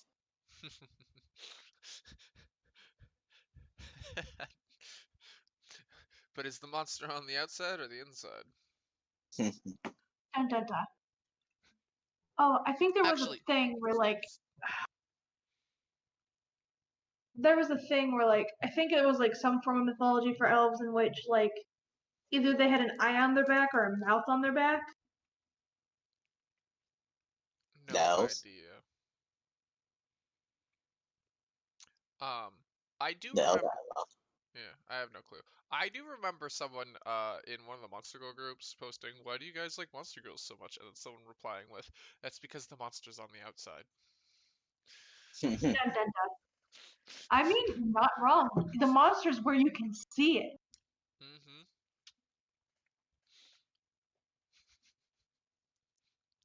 Uh,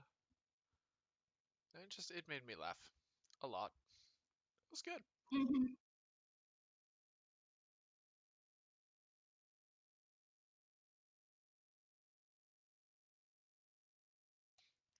So yeah, Astoria. Astoria. What kind of ideas do you guys have for as far as agriculture is concerned? You mean like agricultural plants? Yeah, plants, animals. Are plants chimeras too? Um, Not generally. We haven't really kind of gone into that. I mean, um, there might be a few here or there, but like, do keep in mind too, like even normal human food, like most of our vegetables, a large variety is just c- um selectively bred offshoots of the same plant. Oh yeah. Most people aren't aware of this, but like the large majority of the vegetables we eat are just different genesis of fucking nightshade. Yes, that nightshade, the one that will kill you. Um, uh, Humans, man. They're weird. I funny you say that because I am like full on like I am full on board the whole team We Are Space Orcs. I definitely enjoy the the underdog, like I like underdog stories as much as the others, but like the fact that like even though like we're weak or fragile or whatever, like just the idea that we come from like a death world that has, insanely high levels of gravity, and we eat like capsaicin, which Oh, I you love know you. Yeah. uh, which is like, considered uh considered across the galaxy in the same way we consider like white phosphorus or, other chemical warfare. It's just like a very serious egregious freaking, you know dangerous like chemical weapon, and we're just like, yeah, put more of that on my food. Man, I can't eat anything without at least some form of hot spice to it. um and I mean, we definitely do have like a really huge interest in exploring the culinary aspects of um Astoria, like even going so far as to like fill out that culturally, because food is culture.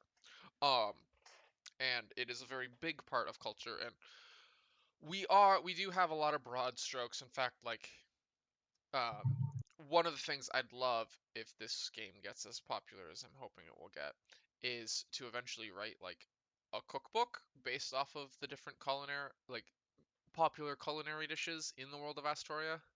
And obviously I'm going to call it A Taste of Astoria.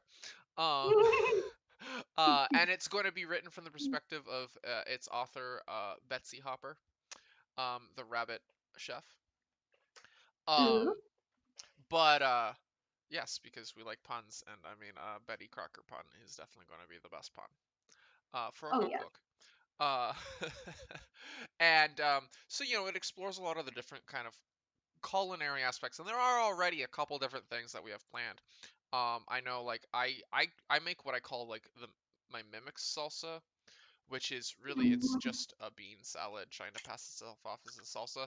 It's really just a salsa, like a 5 bean salsa I was making that I accidentally put way too many beans in, and then thought, wow, this is actually really good. So I call it the mimic salsa because it's really just a bean. It's a bean salad trying to pretend itself to be a salsa. But like, I make it, and I made some a couple weeks ago, and I bought like Thai chili, red and green Thai dragon peppers. Um, Ooh. um, Bonnets. I forgot the full name of them, but the spicy bonnets, and then a handful of jalapenos. Because that's what the store had. And so I bought like a full packet of each, which was a lot. And then I made up all the salsa before putting in all the spicy peppers, and I was like, wow, I bought like just as many spicy peppers. Like, this is going to be half spicy peppers, half salsa. Perfect. Oh, it's so good. And like when you get like the proper right blend of different like peppers, because they all have a different spice profile, even though they're all using Mhm. capsaicin. So like you can get Yeah. this very slow mounting, and that's one of the things I love, especially about using like a jalapeno and Thai pepper mix, is you get this nice slow build up. So it's not just you eat Mhm. it, your mouth's on fire. It's you eat it and it's okay, and then it kind of builds up and builds up and builds up and builds up. Um, and because it's that nice slow release, it ends up being this. I mean, you get to taste the entirety of the salsa, and it's just so good. And then your mouth's on fire, and your face is sweating. And if you don't handle spicy foods, you'll feel it again later that night. Um, Oh um, my. I thankfully haven't had too much experience with that particular instance. The worst one was when I did the spicy wing challenge at Cuckoo's with their cuckoo wings, which was like, they're like, it's spicier than a ghost pepper, and I ate it all, and um oh man, I was up late that night, or I woke up very early that night. um Oh, I bet. uh it was an interesting time. I didn't regret it at all, though. It was it was they only tasted like fire. They definitely didn't have a lot of flavor to them, which was bad, but I liked spicy food. So Yeah. um but yeah, so there's that. I know, like, with Astoria having a very human supremacist type culture, and having demifauna being, serfs and previously slaves, that would also have a very large impact on the cooking and culinary traditions. Like if you look at Southern food has Oh a yeah. very huge, huge, huge, huge black influence because of, the a Yeah. lot of people owned slaves, which did a lot of the cooking and housework, and so they obviously brought their tastes into the household, um, and that influenced Southern food, and that's why, like, that's one of the big reasons Southern food is as it is today. Um, Mhm. uh, and well, we very much subscribe to like what Monster Musume did, in which despite all monster girls being omnivorous and capable of eating vegetables and meat alike, whether or not they're carnivorous, omnivorous, or herbivorous definitely changes their palate and their sense of taste. And so we very much liked the idea that you know uh, herbivorous monster girls have a sense of taste like 10 times more potent than a human's sense of taste, like Centauria and her carrot gasm. Um, and omnivorous ones based off of omnivorous animals have pretty much the same type of, same level of taste as normal humans. Where, um, yes, hello, puppy, are you okay?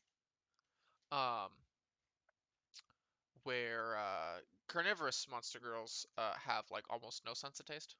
Like they can taste things, but it's so goddamn poor.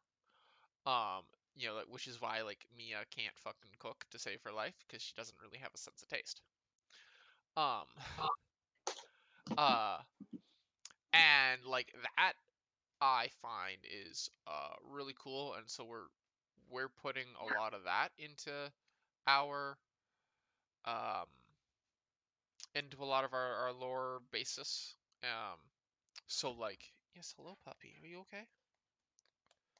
Um, so obviously, if there might be some like carnivorous cooks and whatever that like to cook and are really good at it, but chances are that omnivorous and herbivorous monster girls are going to be your predominant. Yes, what dog? Sorry, my dog's like really wanting attention. Um, so chances are that, since they have a better sense of taste and can definitely cook better because they can actually taste, um, they would end up primarily being the cooks. Um, and that would have a really huge influence on like the cultural cooking of Astoria, because they have a much broader palate, or a much more sensitive palate than humans, and also have a much different palate um, that they would enjoy. Um, Meaning like if you look at like a lot of human cooking, modern day, more North American, I'm talking like when we eat meat, what do we tend to pair our meat with? Root vegetables, carrots, onions, potatoes. Like meat and potatoes is a very big thing. Oh Steak and yeah. mash, steak and baked potato, like it's a really big thing.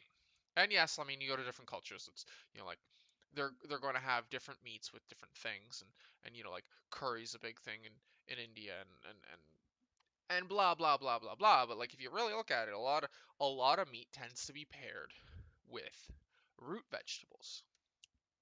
Why? Well, what do root vegetables do for the most part? Not really in part a big flavor. Um, for spicing things, we're adding spices, but like, oh, I'm going to make a stew and I'm going to put a bunch of carrots and potatoes and some onions. And yes, the onions will add a flavor, and that's one of the few that's, um, but like most of your root vegetables end up being a form of filler that absorb the flavor of what you're cooking.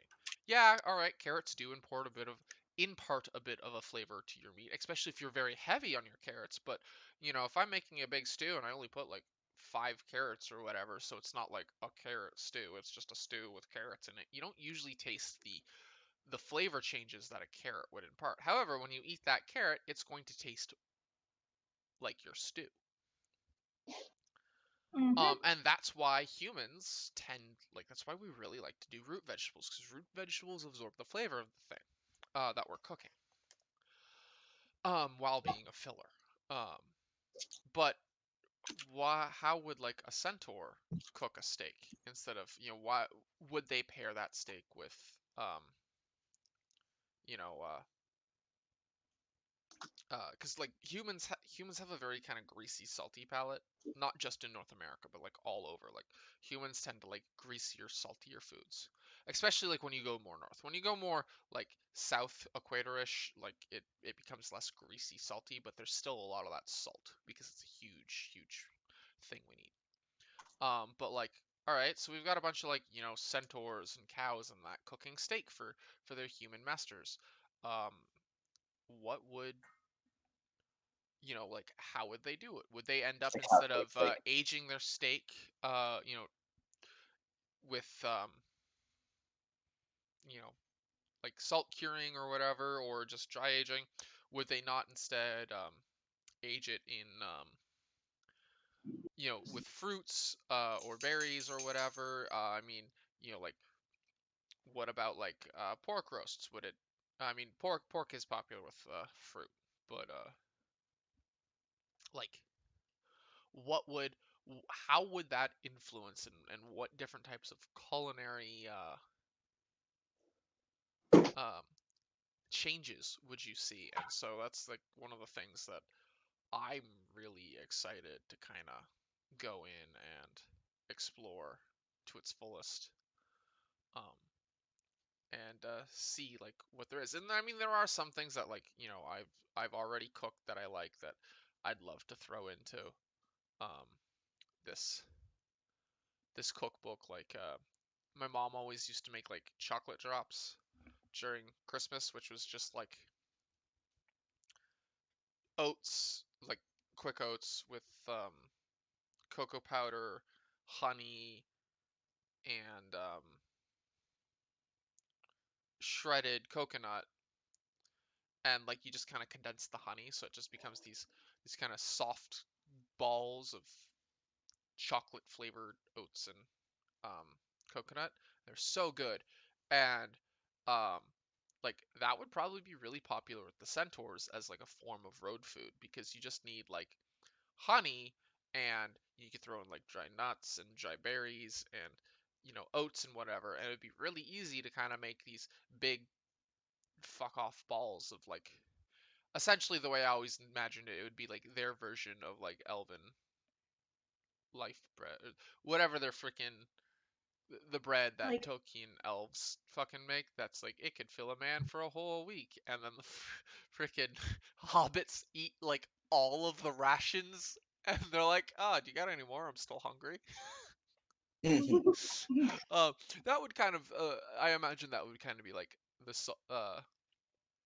the uh, the centaurs is one of their big staple diet foods for like travel and that, because it keep well, like, and it's just this powerhouse of nutrients, and you can do all different things with it, like add different fruits or like wherever you're, oh wow, like these berries are very popular in this location, so I can get them for very cheap, or these nuts or these preserves, and kind of throw them into the mix and the mash.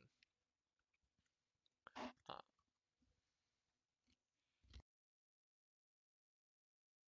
yeah, I mean that would be really really cool. Especially um, have you done research into like medieval recipe, like more like your medieval like recipes and stuff like that? Because I noticed like there was also like quite a lot of change in there, like especially like how they do cakes. I haven't looked into it a whole lot. I planned on doing it when we really like, especially like when if we ever did that cookbook. Um, but it is definitely a thing I've been wanting to look into. Mhm.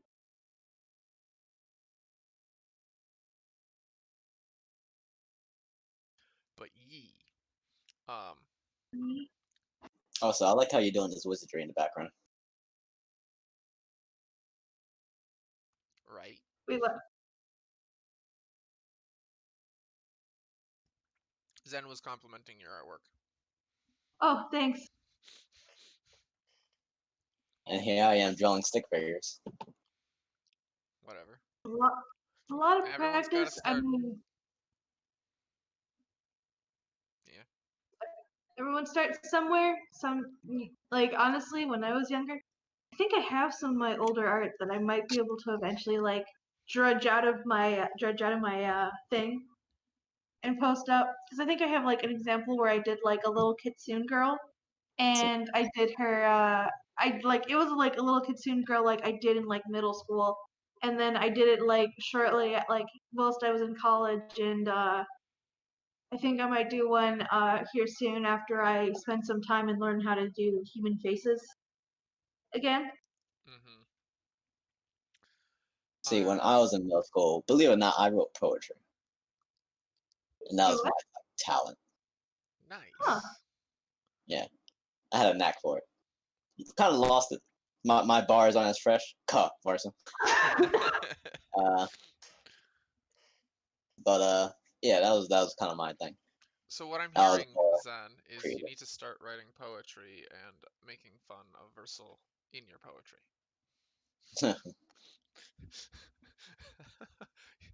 Here I am at the slam, and Ty. Here I am at the slam session for the second time.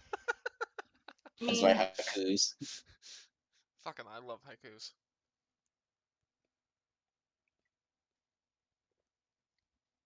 and see, I'm not good. I'm not good at poetry whatsoever. Like, and I also can't sing. Like, I can maybe do like showtimey singing, but that's the extent of it. Beyond that, yeah, I can't. Oh, I hear you. I'm like horrendously tone deaf, Oh yeah. and I can't like keep a tune.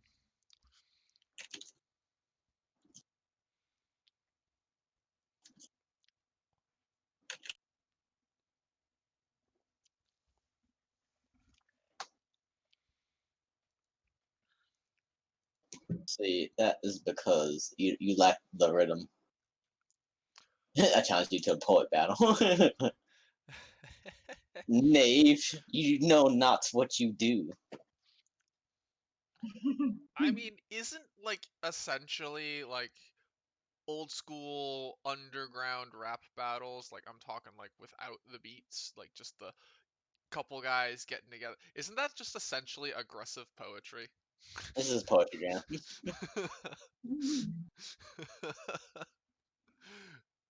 They meet up and just drop poetic verses to show up the other person.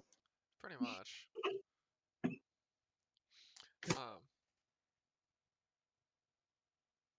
Only 20% of them, which ended in fornication with a mother.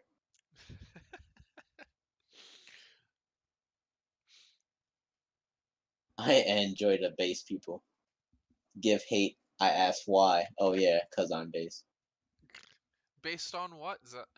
Ty? Or fucking Versal? God damn it! You racist? Oh no. You think all we minorities look alike? Perhaps. Oh Well, no. I can't fight that. I must bow to your white privilege. uh, I'm just saying Fun that like fact, I'm just that terrible with names. I once, with Zen can attest to this because Zen was there. Um, I once, while we were at, it was TrotCon, wasn't it? Give it a shot. I think it was TrotCon. And Biscuit was manning the vendors table for us. He was because we had a vendors table there, and I was talking to Moon and Zen, and I turned to Moon, who, if you haven't met Moon, he's this big, like 6'2" brick wall Viking of a man. with a Hmm. huge ass fucking beard. Um, and Zen is this short, 3 foot nothing fucking black guy with hair as tall as he is short. Um, and you know, so like everyone kind of like no one looks the same. Like even like or fucking Ty, God fucking damn it. Even Ty is like this, 6 foot bubba of a man.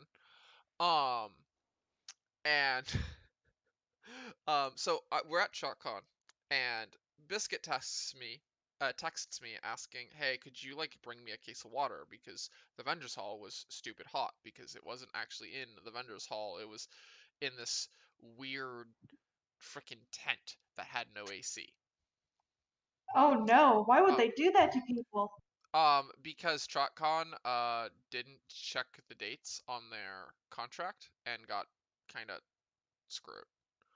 Um, Ooh. so they had like set up the contracts for the weekend, but they accidentally they instead of double checking their dates, they picked their dates and went, "All right, great," and signed the contract. And then it wasn't until like the day of the convention that they realized that they didn't pick the right dates. And so a different convention had access to the vendors hall, like what would have been the vendors hall until like Friday at 1. Ooh. It was terrible for them. So they did it in this weird tent thing because that was available. Um, and so he's asking for a thing of water, and so I turn to Moon and I go, "Hey, L9, could you go run a case of water to Biscuit?" And Zen and Moon are both staring at me with like looks of like I was speaking Greek, and I stop and I go, "Did Moon? Did I call you Zen?" And he goes, "No," and I go, "Did I call you Biscuit, who also looks nothing like Moon?" And he goes, "No." I'm like, "Well, then what did I call you, Moon?" He goes, "You called me you." What? And Oh so I dear. turned to a man and I called him my name. Um, so yeah. Um, I'm really just terrible at names, and so the running joke is obviously that me being white am a super racist white man. Um, because that's the joke, because we like making jokes. Um, and now Of that this is course, on of live course. stream, this is going to haunt me forever. Um, Exactly. Why have you done this to yourself? because I like playing hard mode. Oh damn. No, I, no difficulty here. No I new like normal difficulty. difficulty, but life is already set at hard mode and I don't know how to turn it back. I mean, fair enough, but you're also like a woman and part of um what was it you said? Sorry. Um, if you're comfortable talking about it. Oh no, yeah, go ahead. Go ahead. I'm perfectly Okay. fine with it. I'm bisexual. All right. Yeah, so you're already like on extra hard mode where I'm like just a white cis straight man. So Hmm. obviously I need to make things harder for myself because white privilege or whatever. See, doing character creation, he got the white privilege trait for free. Exactly. So I And got my the starting oh, country was America Light. So that's well, why I he's mean, homeless technically right the whole now. continent is America. Pardon? The whole continent is technically America. Oh, sorry, I meant US Light. There you go. Yeah, Yeah. Or just say North America and you're good. yeah. And with all these advantages, that's why he almost came came close to being homeless. Yeah. Uh, um. Oh, that was a rough time. But Thank you. Am I right? right. Um. Yeah, because it was biscuit. I still got to pay him back for that.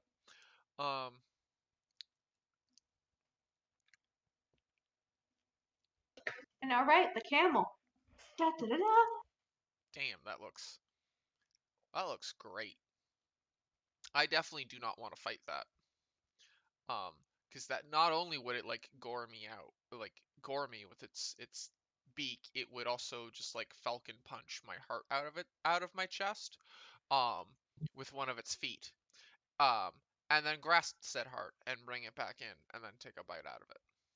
I mean, I could definitely see it being like one of those creatures, like you know how cats are, which they grab onto something and then they just start to kick. They just like completely disembowel it by kicking it. Yeah. I could see this doing something like that. Honestly, I could too, except instead of grabbing it with like its feet, it just grabs it like around the neck with its alligator jaws, Yep. and then just fucks your day up. Yeah. And then If it it's got the huge big fucking tail that will also like break your rib cage. yeah.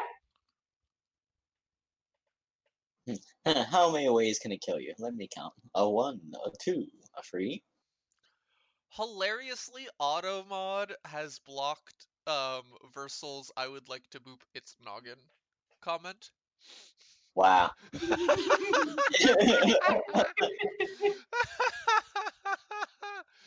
So it was Oh, cool with all the other racist stuff. I added. Sorry, it's because it had the term like noggin, Noggin. The term nog, Nogg, was apparently like what on the Automod's ban or withheld list.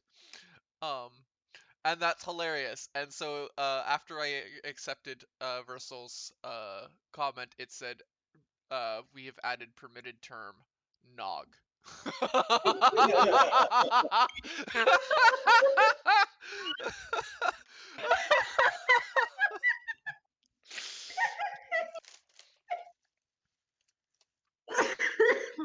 It was blocking Nog. It was No. blocking nog, Sup, Nogg. Nogs?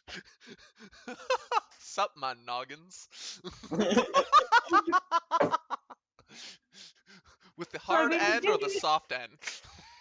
Hard G on the way. so we do need a name for the horse. We could do it. No. Call Call it a it a nog. Nog. I could go with nog A just for Nog. the shiggles, because that is a majestic looking rabbit. It is a majestic looking little rabbit. A Nog mount. And a Cromel. Damn. Cromel. A nog. And a Nog. Nagorse. Nah. No, just not. Norse. Hello, dog. It's a Norse. It's a Norse. Wait, you mean like the culture? Maybe. All right, so we got one for the desert, one for the plains. Now we need one for mountains. We do, and I have an idea for that. It's a man-eating goat. So it's a satyr. So a normal goat. I mean, goat is definitely a part of it. Goat's definitely going to be a part of that.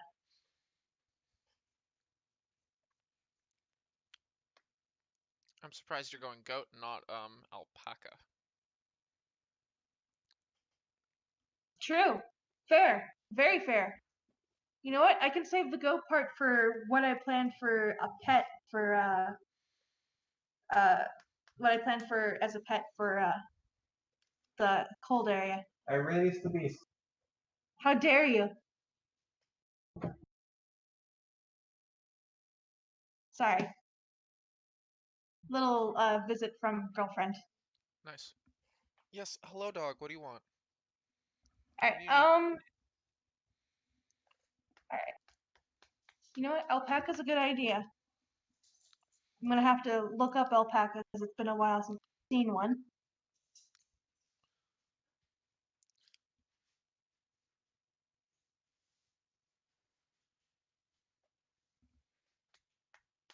I guess alpaca, my beast of burden. Ha ha. Hmm. You know what? I'm gonna have alpaca be like the base body, but I think I might still do like a little bit of goat in there. Mm-hmm. But I was also thinking Just because you use an animal in one chimera doesn't mean you can't use it in another.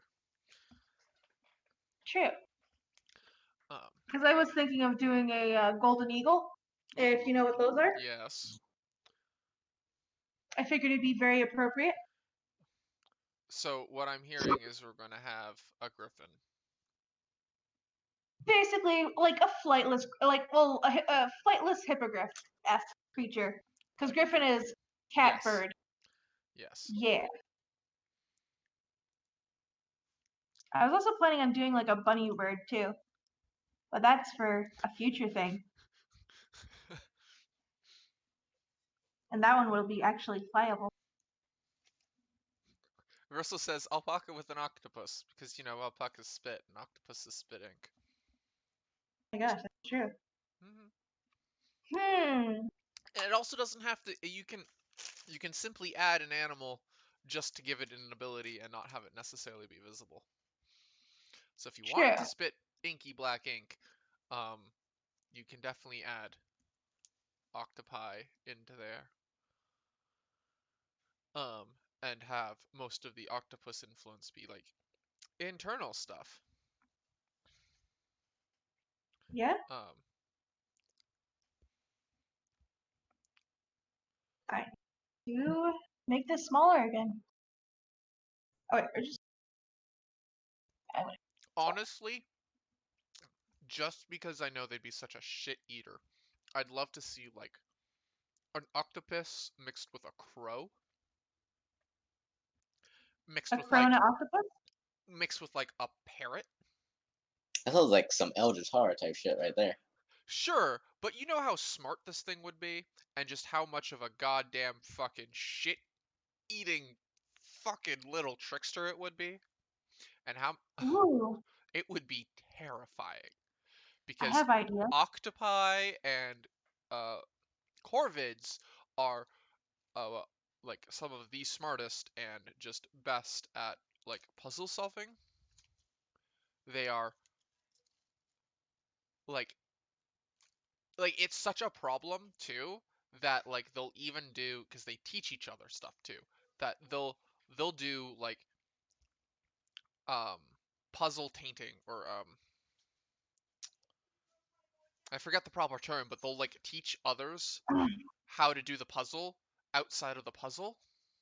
And so then like while they're doing these tests, they're just testing animals that already know how to do this stupid test, and so it's just messing with all their results. Or they'll have one animal that comes in and does it a bajillion fucking times anyways, screwing with their results. Um, because not only will they like learn how to do the puzzle properly, they'll also just find a whole bunch of cheat codes. And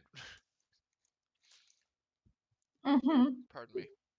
Um, and that's the only reason I really cared about what uh I thought it'd be like a hilarious idea is just because it would be so terrifying because they'd be so smart and they'd remember faces. True. Though I love corvids. They are such cool birds. They really, really are.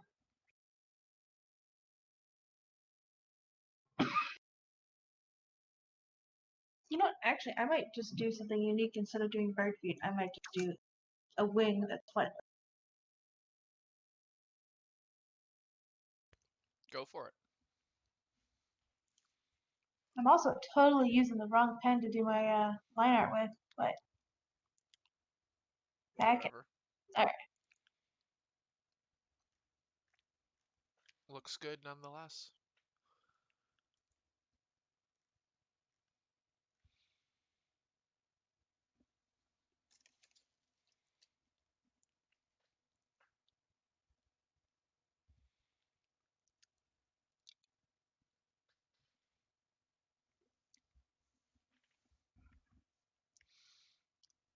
So Zen, what's the favorite Chimera that you've seen Castroki draw so far? So far it is that crocodile camel. Yeah, that was pretty cool. I do like the goblin coral though. Uh, Uh, oh, the the beholder thing. yeah, but I tell you what, when she makes that leviathan, that's gonna be my favorite.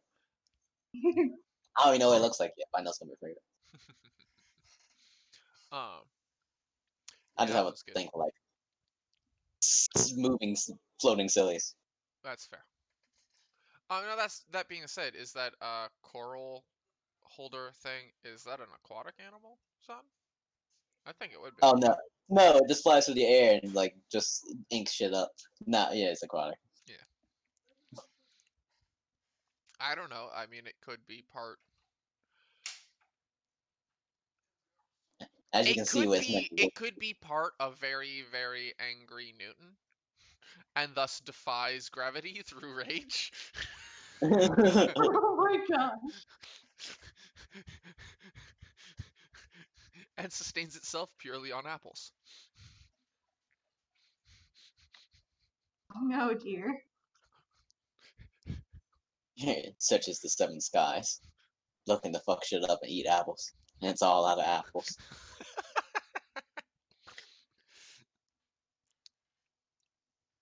Things look naturally angry. You know what? Yeah, I'm gonna a little bit less smiling. It's gonna make it less. Make them naturally angry, but like just the nicest things in the world. Yeah, super duper. Like they're like how like I don't know if you know how Akitas or like chows are, but Yes. like they're very very loyal to like one person. Mm-hmm. First it says, so hippo with what? So hippo with It's what? it's a hippo with the ability to rap. So that was a hippo that got mixed with not universal.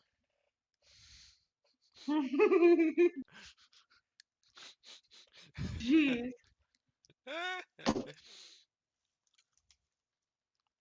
These Could burns. do, could do a hippo mixed with like a parrot cockatoo type thing. We do a bit of insect in there because I do have a plan for like uh um I do have a plan for a the I do have a plan for a bunch of insects. I didn't Nice. really have many plans for bird ones, so like you guys like having me do like bird stuff. Well, I mean that's Uh just what's relevant right now. yeah, birds. Like, you don't have to do birds. Yeah. Oh no. It's good because I don't have to because then I don't have to do as many birds later. That's fair. You're thinking of birds for me, so I don't have to care. Yeah.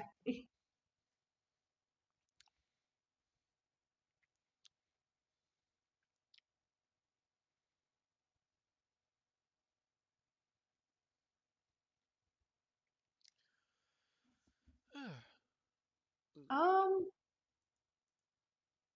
Well. Do you guys have any ideas for anything in particular, like as far as like uh like dairy? Would it be a thing? What sort of Probably. creatures would you think? Would you want to think come from?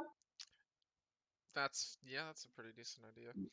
Um Obviously, it produces cheese. Not the milk, just the cheese. These creatures. um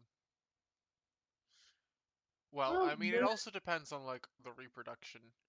Uh like um you know and what kind of like reproductive cycles of some of these animals. So like eggs could very much come from like these hippogriff things. That wouldn't, if they have a lot of bird influence, that wouldn't necessarily be um It was a goat version. pardon. Nothing continued. um Desert gophers. um but like this one mount that you're looking, it could just be that they reproduce through egg laying, and thus are a source of eggs, much like chickens. Um, Hmm. I do and plant some chicken critters up here. mhm, This angry bird, though. right. Um, I'm just looking at like at golden eagles, and they do genuinely have that angry face. Like mhm. they look like you're just like eating their sandwich, and they're watching you, and they're like plotting like uh how they can like get you back. Either that or like a concerned face. Yeah, they have resting bitch face. They do. Oh, so they didn't block out shit, it seems, but they block out Nog.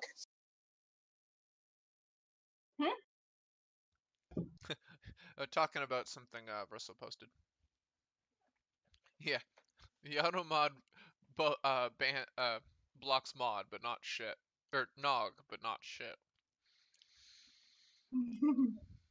How is not a bad word? I don't know. Primarily because it's Twitch, and Twitch is really poorly run. In fact, um, we've been like Zen and I have been talking, and we're thinking next time we're just gonna like live stream on YouTube because we'd rather grow our YouTube than our Twitch.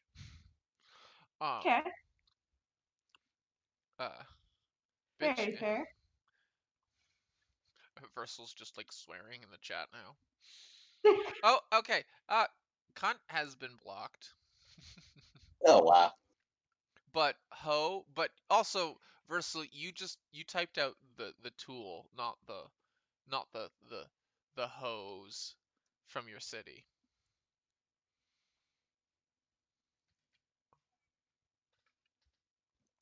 What about the Wahors?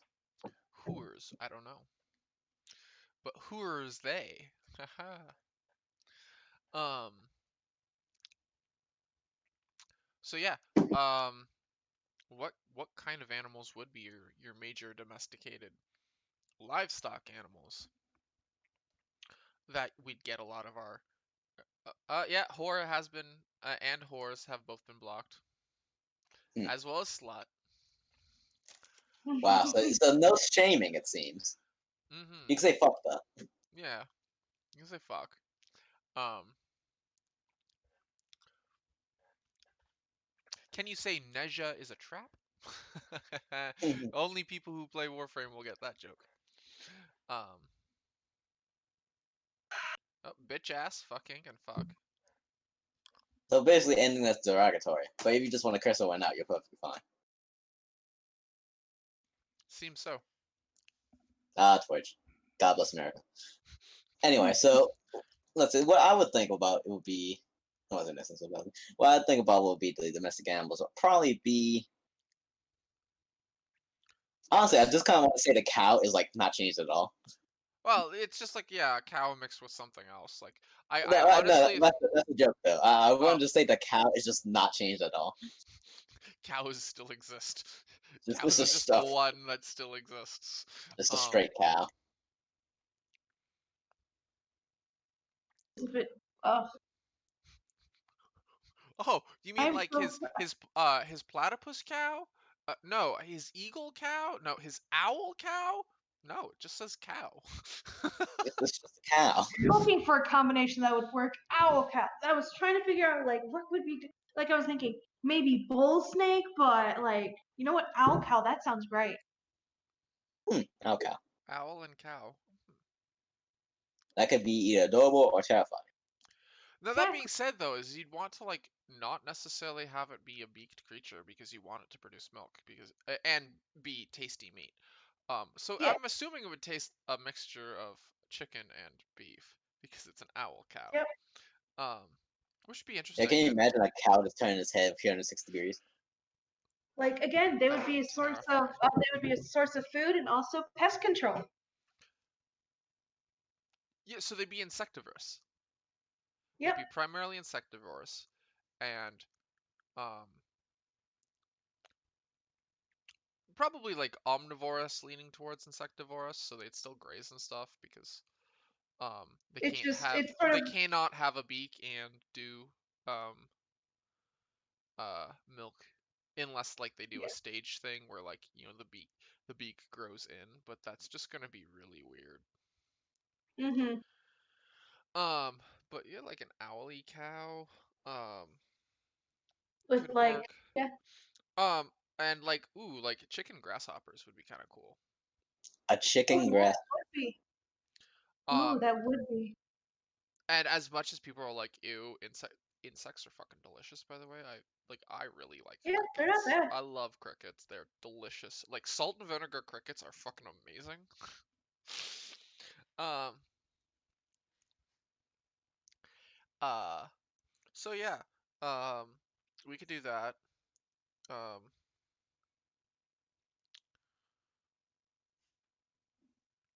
I'm thinking uh, like aphids, but the like fuse with something that makes them big and pudgy. aphids and cows. I'm thinking more pigs. Or yeah, sorry, I meant pigs. I said cows and I meant pigs. Goddamn farm animals, they all look the fucking same. Yo, have you ever listened to Old MacDonald? Ah, plebeian. I knew he had a farm. I just didn't know he had more than one animal. James asks what you're drawing, Casteroki. Oh, I am doing a alpaca eagle mixed with like alpaca eagle with a little bit of goat. I'm trying to do like its horns right now, but right now I'm trying to first figure out how to do its horns. Like I'm not certain if and I think that balances it. Like Honestly, it makes it I think kind of right look like now, a harpy eagle. Um, yeah, Oh yeah, Satan eagles. I don't um, know. I'm kind of like, might go with that. Harpy eagles might be a bit better. I'm kind of liking the horns. Not gonna lie. yeah, the horns do Also, look kind of good. yeah, because I was like looking at it, and I was like, the head seemed a bit too thin up there, like a stick, Hmm. like a like stick thing. So I was like, I need to add horns to this thing, I like how but you I kept don't. stumbling with stick because we all know you had something else you wanted to say. Let's just draw a couple of veins along the neck. Yeah, just pick a nice fleshy color. And I mean, alpacas spit. I mean, they do. And instead of you could also put on a little bit of horny toad and make it spit from its eye. Ha ha ha ha ha ha ha Kill yourself. You know what? I'm gonna give it because Harpy Eagles like yeah. Okay. I don't know if I like the pupils or not. Satan eagle. Satan eagle. Now it's definitely a Satan eagle. Actually, I don't know. Into children. It's all right. I'll make it a dark brown here soon, and it will look normal. But right now, it's gonna look a little bit evil until I you know, make it. Sacrifice your buy Yeah, gold. I mean, instead, like you got your Satanists, and they're like symbols, the goat. For Astoria, their variation of Satanism could be like this thing. Ah, yeah. Uh, Okay. I mean, just imagine its skull. So that skull would be kind of terrifying. Oh yeah, it would be. Honestly, I definitely do. Like, this is definitely an animal I don't want to piss off. Honestly, all the animals I don't want to piss off. Um, I'm doing especially a lot like of the like. slug doggo because like it's just so cute and cuddly and wants to love you. Um, which I know someone. I've had a couple people suggest name. Where was? I don't know where I put all of them, but I know one person suggested. Let me see if I can't find it. someone's in the DeviantArt where I post the pictures that said Sluggy, Slug Corgi. Slug corgi. I mean, I was going for a corgi type vibe. Yes. No. Yeah. So we had someone was like, "Oh, it's a blue ring octopus mixed with a sea bunny, perhaps." They Blue said Wing. Wait, they said they'd name yeah, blue ring octopus. It's a type of octopus. Um, yeah, no, they are. yeah. They're So poisonous, very they poisonous. they Yeah, said they'd no, no. name it Rexovia, and for a species name, Pseudopodia toxicinidae. Um, which Oh, I mean, I'm not against that, but I That mean, no that one's name will gonna. bump me on. Yeah, I, I I definitely enjoy like it. that as a scientific. Hire that man. I think it's girl. Oh, it's James. Oh, alright.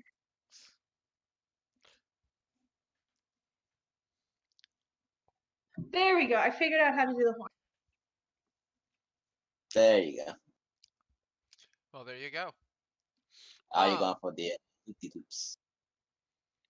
Loop de loops. I was noticing it needing more loops. Yes.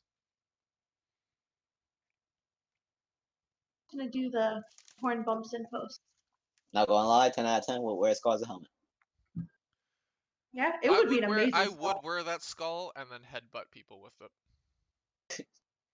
Would probably be a great form of protection. Probably. So that's what the local cultures use this melt for when they die. They take their skulls because they served them in life and now they'll serve them in death. Or they just turn the horns and turn them into like drinking horns. That too. Because I do see these guys being in the more Nordic areas, like in the Norse areas that you guys were like. It's gonna take me a bit to get in the through the names. Republic. That's okay. I don't think any of us actually remember all of the names. And we made them. Yeah, the only reason I remember these Riki Republic is because I always want to say these Riki Cheeky Breaky Republic. War horns, yeah. See, some are used just for this thing's skull. But I mean, that's one of the reasons why I just really adore the idea of doing these chimeras, because you get these. First off, these just really cool, interesting characters, and then or I mean, not characters, animals. And then on top of that, like you just get all these, uh, like you get a whole whack of world building because like when you put animals in it, cultures do show up around animals, both like agriculturally working. Like there's just so much to work from, and then just it gives so much great, cool stuff. And then yes, the terrifying harpy eagle thing.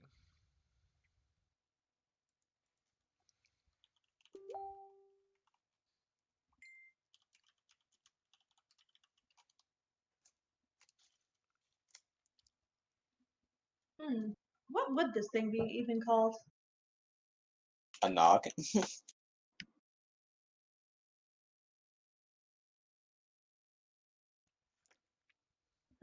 Oh.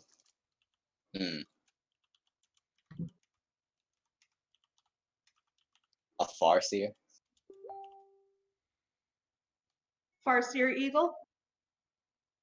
This doesn't actually fly, just its head. But it has a long ass neck. So It it'd be has great for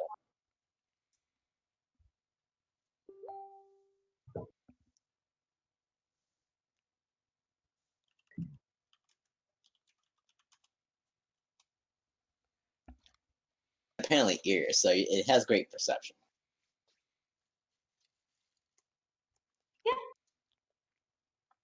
Yeah.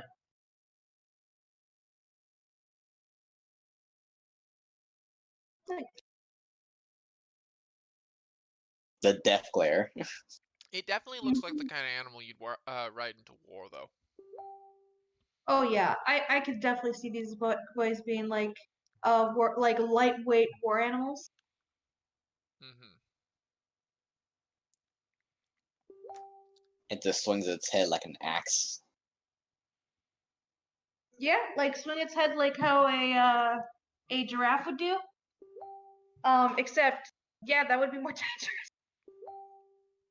It would be a case of the saddle might have to have some form of or like the shield might have to be specialized to also block the horns when it's flailing around in a panic. Helicopter horns. It spins the wind. I apologize for the background noise. Yeah, whatever.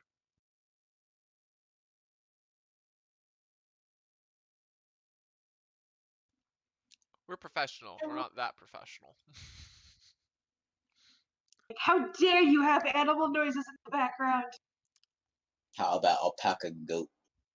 Eh.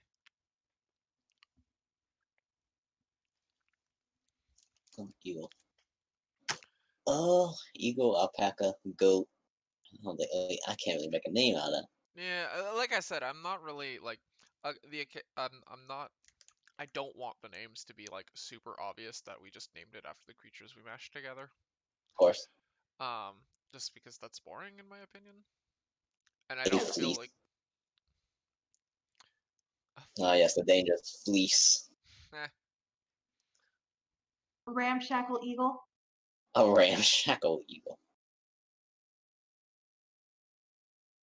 The not chocobo. Totally not a chocobo. Totally not chocobo. Totally not. The nokobo. There you no Kabo. go. Nokobo. No.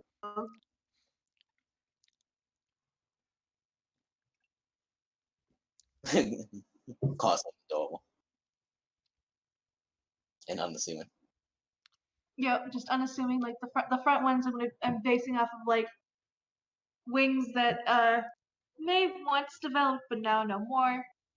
Maybe this is a form of like uh, it gives it extra like it helps buffer it against the winds when it's moving. Because on the back end, it's gonna be more claw-like. Yeah. It's like an owl bear's little cousin. Yeah. Yeah.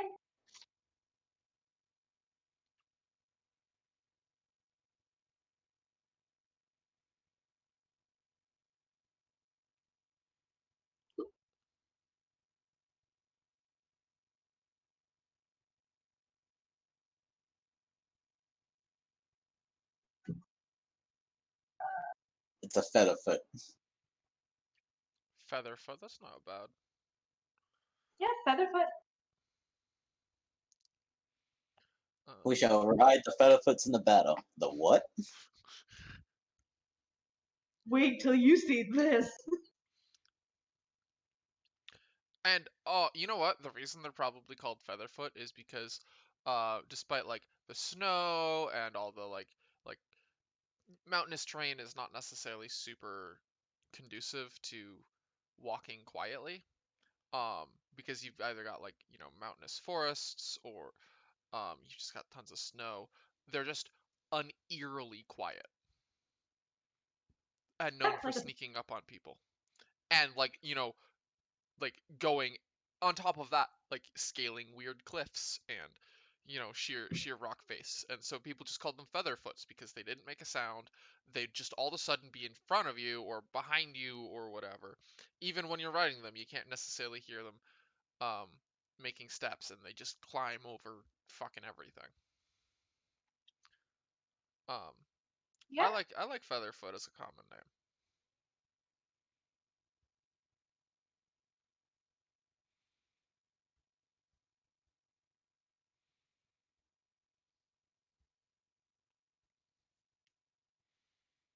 See, lore making already. All right. So verdict: bird hind legs or continue with the wing theme on the hind legs. Hmm. I kind of feel like the wing theme on the hind legs would make more sense because, like, if it had exposed kind of bird legs, you could definitely have it Mm-hmm. ending in claws, but I still think like the whole like bird claw feet, but like I feel like it'd just be super feathery all around because um like it would definitely like because if it's exposed, it's just going to freeze. Yeah. Um, Okay. Okay. Easy.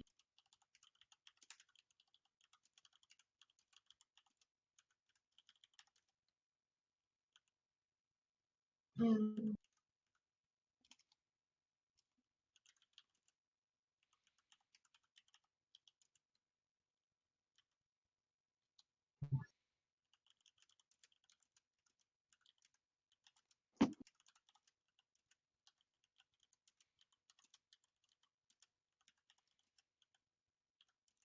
There you go. And again, they look horrifying, yeah, but they're just like the nicest things. Exactly. super nice, Exactly. super cuddly. but also very calm. Yeah, they're very calm.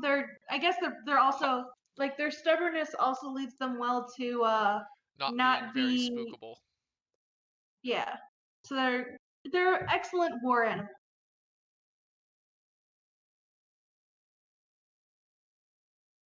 That'll end up And going on beyond, a rampage if you shoot the rider.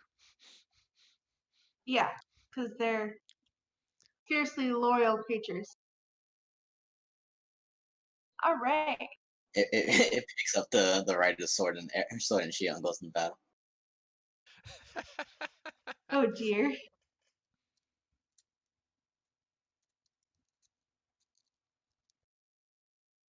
And it could be riders intentionally try to keep their horns like uh sharpened to a point.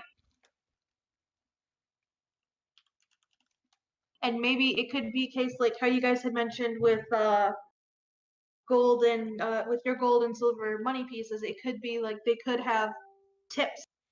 Like you know how like cattle and stuff like that will sometimes have the tips on their horns? Mm-hmm. Could have gold and silver tipping on their on the ends of their horns.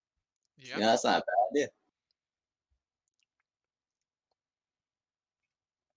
Because it would be a not as expensive way as of getting yourself a form of defense against that. Yeah. Well, that's true. Then once they die, just melt it down and put it on the next one. Mm-hmm. Yeah. It would definitely end up being like a culture of like well decorated like war animals having very well decorated horns. Mm-hmm. And so like there'd just be these like very intricate, very um detailed kind of war caps for their feather foot horns made out of Mm-hmm. gold and silver. Where like the more kind of basic kind of mass-produced infantry ones would just be like, standard gold or silver caps. Mm-hmm. Um, these ones would have like very intricate, like some of them even having just like inlay into the horn itself. Mm-hmm. That'd be really cool.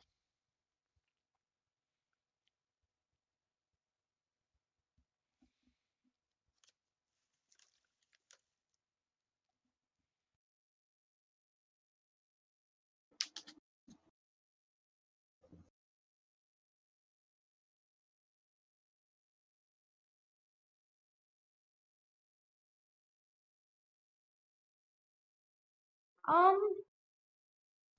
Actually, I could almost see it being inlay because if they the harsh winters or the harsh living conditions in the Izvirki Republic is as harsh as we're assuming them to be, and some of the Chimera are as bad as to warrant a rather normalization of the horn caps. Um, it would almost make sense that like the more experienced and decorated of the Featherfoot, the ones with the most, like the more kills they get, the more battles they live through, like the more that those horn caps get built upon and become more intricate. And having them be inlaid um, would make sense because then there's less risk of them falling off or being broken off. And so you'd have Mm-hmm. these like old kind of veteran war horses with these just super inlaid intricate horns that are that have been carved out and filled with intricate patterns of like their war deeds essentially. Mm-hmm. um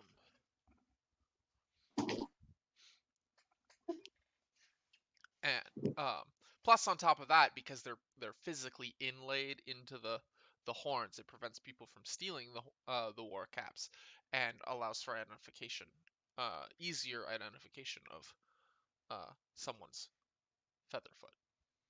Yeah. Um, so yeah, I definitely think that'd be something the Izvirki Republic does.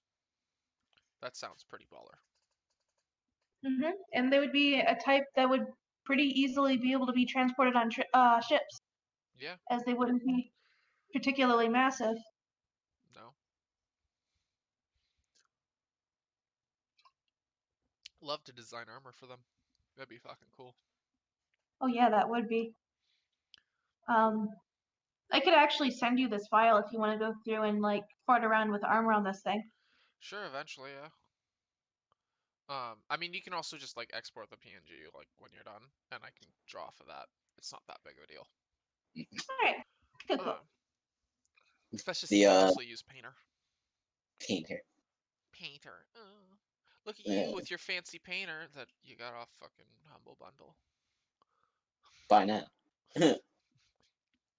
The fucking the Insect Empire. They see these things. It's like, huh? They're not so bad. Look at them. They're freaky looking. And then it turns out they're insectivores.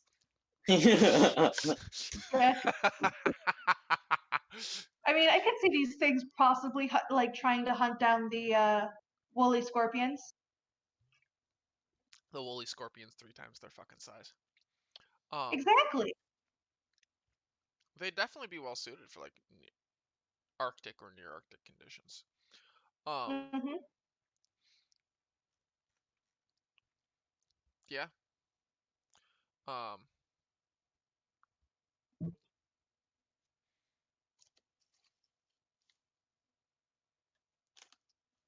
Boy, Scorpion rides up. It's like, you came to the wrong neighborhood, old man. a herd of featherfoots turn around. Nah, you did. Yep. And because they're You see, fast and nimble, a herd of them could actually, especially if they do like pack hunting, Yeah. they could Honestly, definitely probably take. see it. They could probably see it since they have like such good perception. Mm-hmm.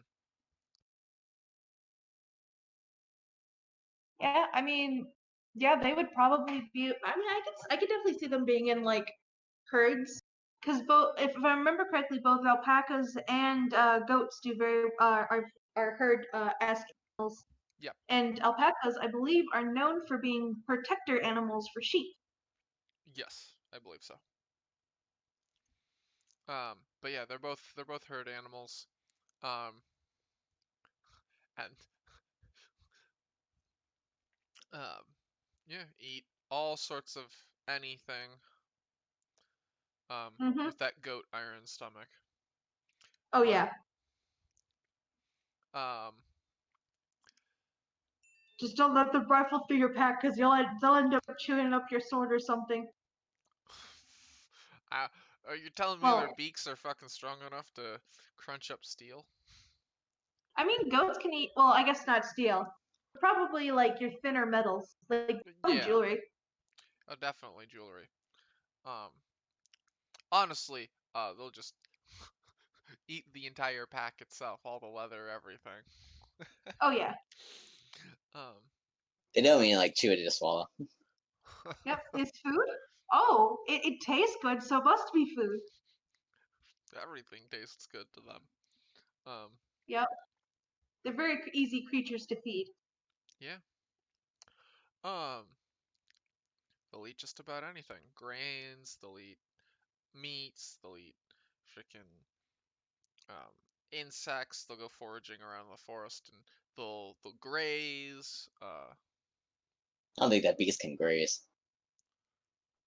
No, I mean birds can technically graze. I By mean, it would graze I be mean like they just go into the fields and like eat like field mice and insects. yeah, Because that kind of graze. that that's So that's something. technically that's technically what chickens do when they go out for grazing. Is they Yeah, just they go, graze. they graze. They're not eating grass. They're just eating the insects and the animals that live in the grass. Mm-hmm. Chickens are not grain animals, by the way. They are No, they're not. horrendously carnivorous. Yeah, I Oh, saw a video of trust- a chicken like killing the absolute murder fuck out of a mouse. Oh, yeah, oh, chickens are very much dinosaurs. I'm just saying, like, I grew up on like a chicken slash goat farm. We had some chickens; they weren't quite as like as active as the other chickens were, Mm. and they were cooped up with them. Well, we found holes in them. The other chickens literally eating them alive. Oh yeah, yeah, yeah. Chickens are cannibalistic. They're terrifyingly cannibalistic. Like I said, they're not actually grain animals. They are carnivores, and most people don't realize that. Technically, that'd make them omnivores because they can survive off of a grain-only diet. But not as effectively. No. My cage-free chickens are delicious though. Yes, and that's because they've been eating mice and insects and other chickens. Cage-free chickens are like the first Jurassic Park when the T-Rex No. Yes. And actually, was it not? Because I know, like, if you know anything about the history of Jurassic Park, you know that it really advanced like science's understanding of dinosaurs. Yes. Because that crazy director wanted the best dinosaurs, and when they had done the mock-ups for like the whole idea that birds are descendant from dinosaurs came from during post-production in Jurassic Park, because they had like done up all the rigging and all the modeling, and the scientists were like, based off of the bones and everything, this is probably how they'd walk. And a guy went, I know what that looks like. That looks like a chicken. Because the guy grew up on a farm. And he went, that's how chickens walk.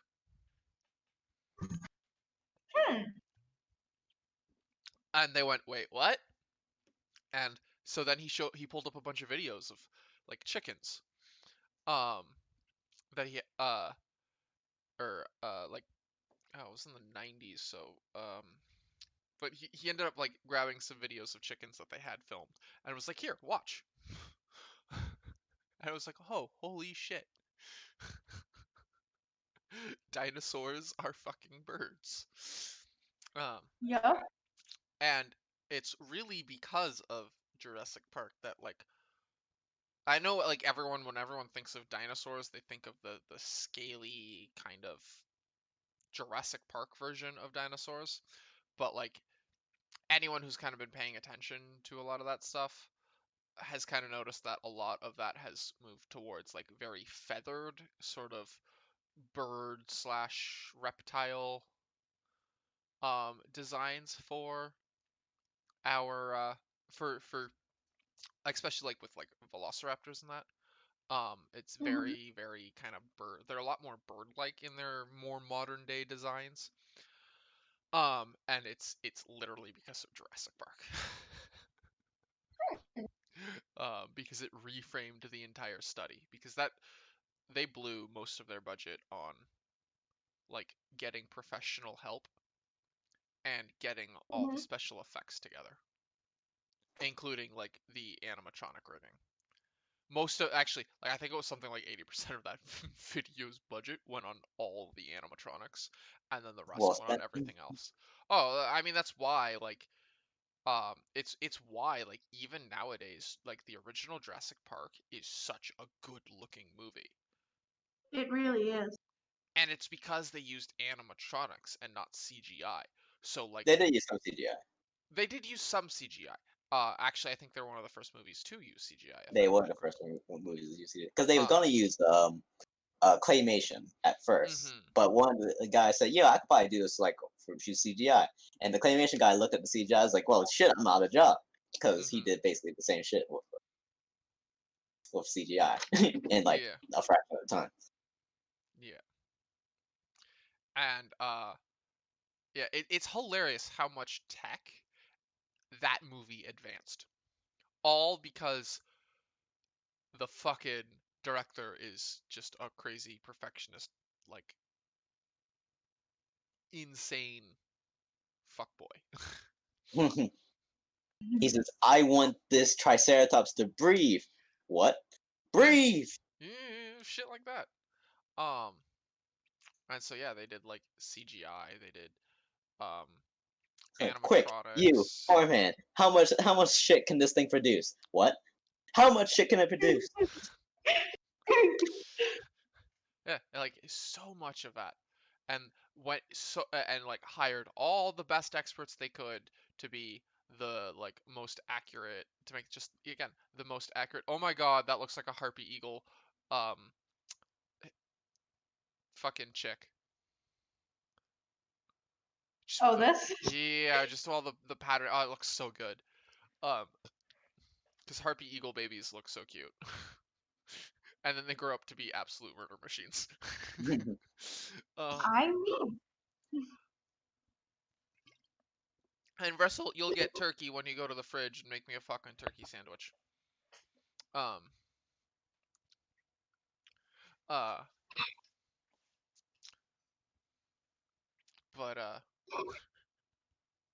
yeah, like that movie was absolutely insane, and like the stories people like the stories that have just kind of like come out of the woodwork nowadays are ridiculous. Um, uh, someone most definitely sold their soul to Satan to make that movie look as oh great as it does. yeah. No, I'm not really a fan of the sequels as much. Though I did like Jurassic Park 3. Hmm. There was this a short that came out like I want to say like 6 months ago. No, it was more than that because I think it was last year. Anyway, but it was about the dinosaurs actually being around humans again, Hmm. and it had like like a fucking I want to say a Triceratops, but I don't think it was. But Triceratops and the Allosaurus, I know because the Hmm. family was camping and they got attacked by the Allosaurus, and I was like, my god, this is so awesome. Like that's the kind of story I want to see. Like, yeah, they did get out, so it's like, is the world going back to like dinosaurs and humans type deal, just with modern day? Like, what's going on here? That's the story I want to find, Hmm. as opposed to Jurassic Park World and stuff. So are dinosaurs on or off limits in as far as chimeras go in this world? See, I would love to. I feel that would be adding something that doesn't need to be, unfortunately. Yeah. I honestly don't think there'd be a whole lot of dinosaurs. I mean, there can definitely be some dinosaur-looking motherfuckers. Um, Mm-hmm. that and Case in point, the chromal. Yeah. that's yeah, the Cromwell. So you're not Um, going to get a Tyrannosaurus yeah, girl. I wouldn't. Yeah, because I really don't think that they would be a whole lot of them would be around. There Mm-hmm. might be something that looks similar just because of like the mixture of animal that's in it. Um, Mm-hmm.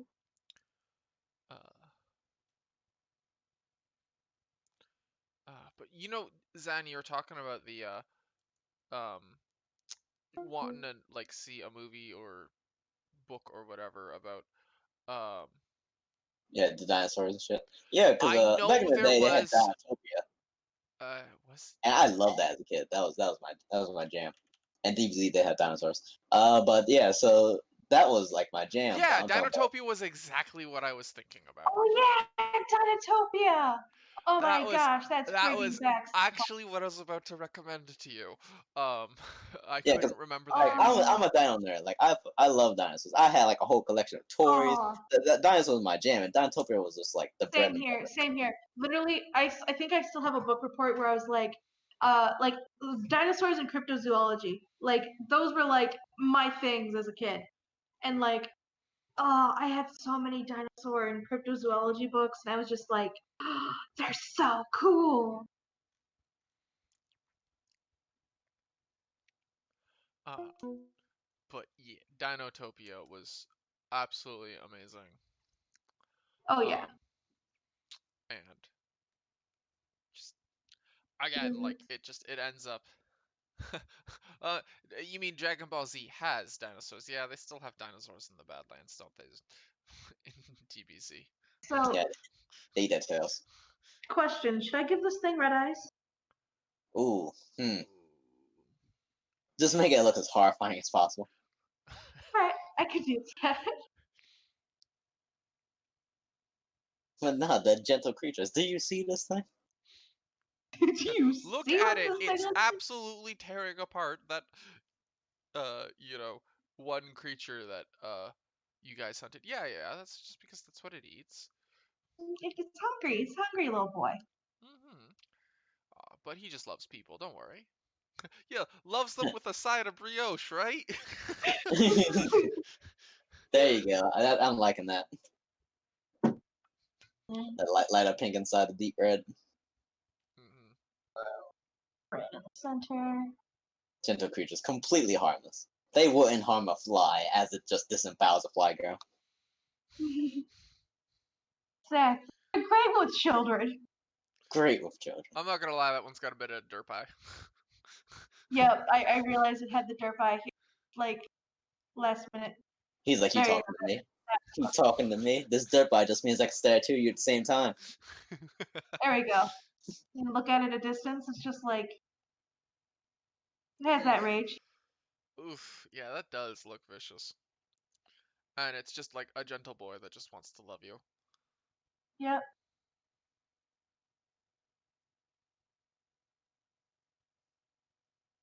There you go. What does it feast on? My innards? No. Your sins. If you don't, so there's nothing to worry about. As long as you're a good boy, the mountain ghost won't get you. Yep. Like these things are just like the judge, the jury, and executioner.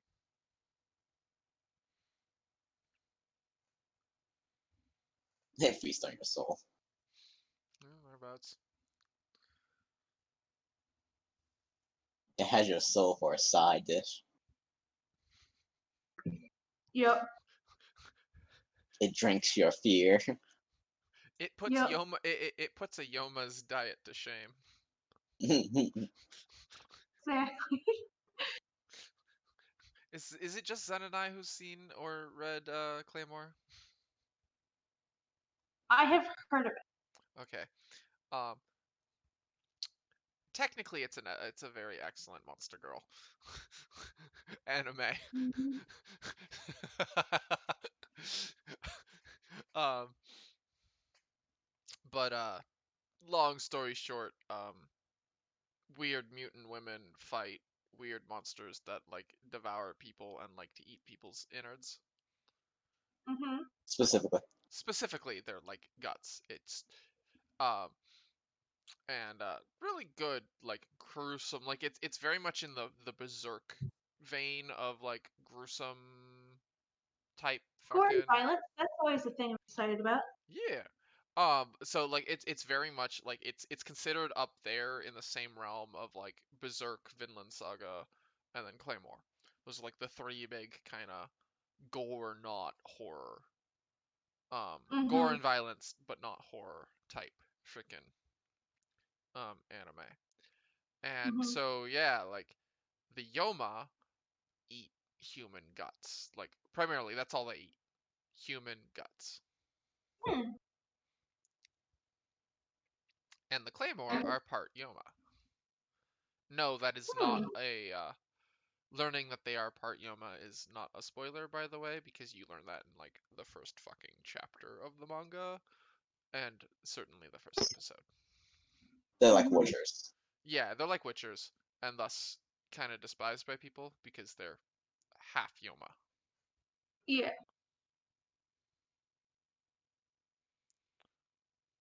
They have Um, the eyes of the witcher too, I think that. Silver eyes and silver hair, yeah. And they wield a big fuck off claymore, and that's why they're called claymores. Oh, neat. I'll have to check that. I'll have to check that out. Yee. But If either. you do the like if you like reading manga and you have um the Shonen Jump app, which I recently got into. Mhm. It's on the Shonen Jump app in English, so you can read it along with like Doctor Stone, which I've been reading through because Oh, Dr. Stone. yeah, and I mean like the Shonen Jump app's got all the really big popular ones, so like Doctor Mhm. Stone, My Hero Academia, One Piece, like all the big Shonen Jump, and they're all in like translated officially into English, and I think it has like a simul dub. Mhm. Plus, it also does a whole bunch of like very new, like it's not just the really big kind of popular ones. There's also like Mhm. Chainsaw Man, which I fucking adore. Chainsaw Man's great. If you haven't read it, fucking read it. All right, I'll have to look it up. And I think like the Shonen Jump app, their like subscription service is like $2 or $3 a month. It's really good price for like Mhm. unlimited access to official Shonen Jump manga, officially translated into English. And honestly, I could not complain.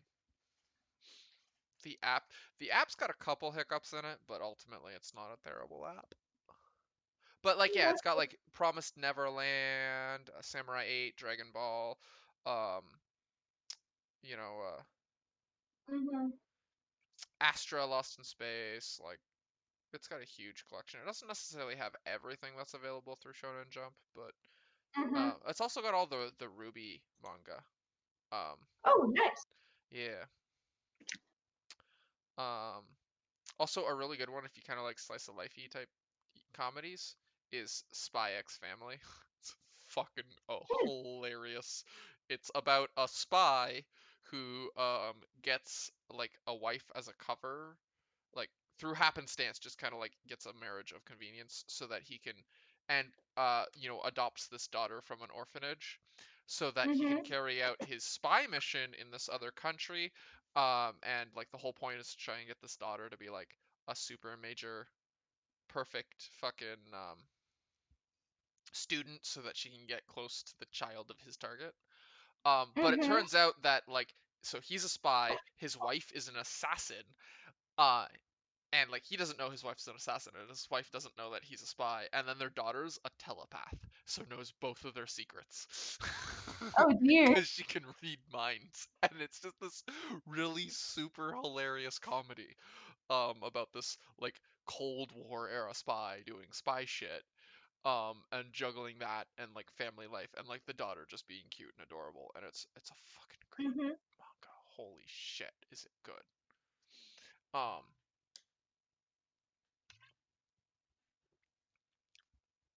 Yeah, that definitely seems like a lot of fun.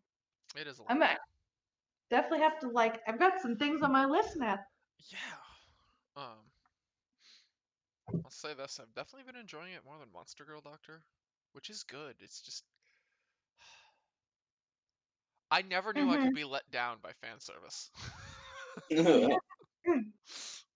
Seriously though, it's got way too much fan service in it, and it ruins it. Mhm. Wouldn't you agree, Zen?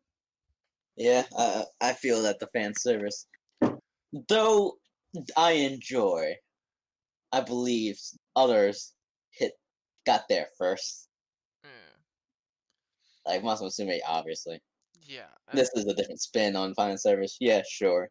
But what interests me, believe it or not, wasn't just the monster girls, but was how to treat the monster girl. yeah, like the different just like ailments that and like the exploration into like anatomy and different things that would happen and be problems for them. Um, like, all right, great. Like the whole, the opening scene about him like giving a mammogram to the frickin' Minotaur. Okay, yeah, ha ha ha. But then like it just gets really unabashedly fan serviced. And it's like, what the fuck? Like, did you watch the most recent episodes on? One with the harpy and not. No, no, yeah, in the Harpy Village. Nah, Okay, I won't really fucking spoil anything for gotcha. you, I'll watch but that later. it like it really kind of just made me go, Hmm. One thing it's funny because there was the one about the it was called Centaur or something. It was basically modern day Centaur, monster girl Oh, type things. My Life with Centaur Yeah, or the Daily Life. there you go. So you saw it too. So in there they have a whole section of how a centaur puts on pants. Oh yeah. And like, like a little centaur girl like goes and puts on like a swimsuit, but it's basically the same way as putting on pants or something like that. mm-hmm, And she's like, I did it, and like her I forget who she was related to. I think it's like cousin or something. And she's like, congratulations, you did it. And like a dog girl did the same thing. It's like, hey, I did it. It's like, oh, well yeah, what do you want? From her sister. It's like it's not special when you do it because you can do it easily. yeah, And I was like, wow, that's something to think about. Like And that's what I kind of expected the Monster Girl Doctor to be, like some small things to Yeah. show what would a struggle of a disease or something that Monster Girl would have.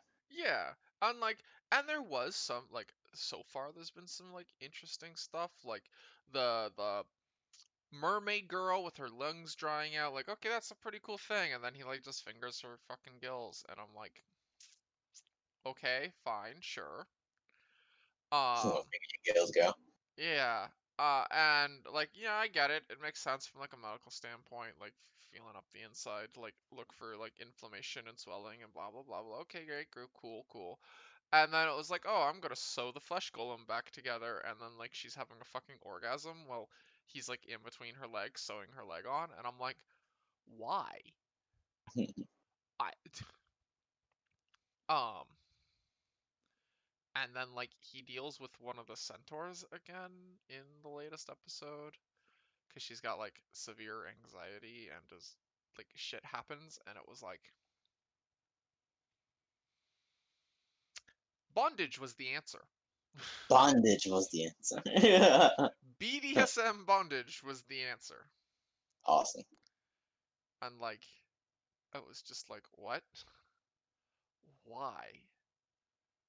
And then like the episode before it where they like rescue the harpies, and like she, okay, I get it. Like, yes, the freaking rotated egg is a huge fucking like that is an actual real dangerous problem, and like actual birds will fucking have that problem and die. Oh, you're talking about bound egg. Bound egg, yeah.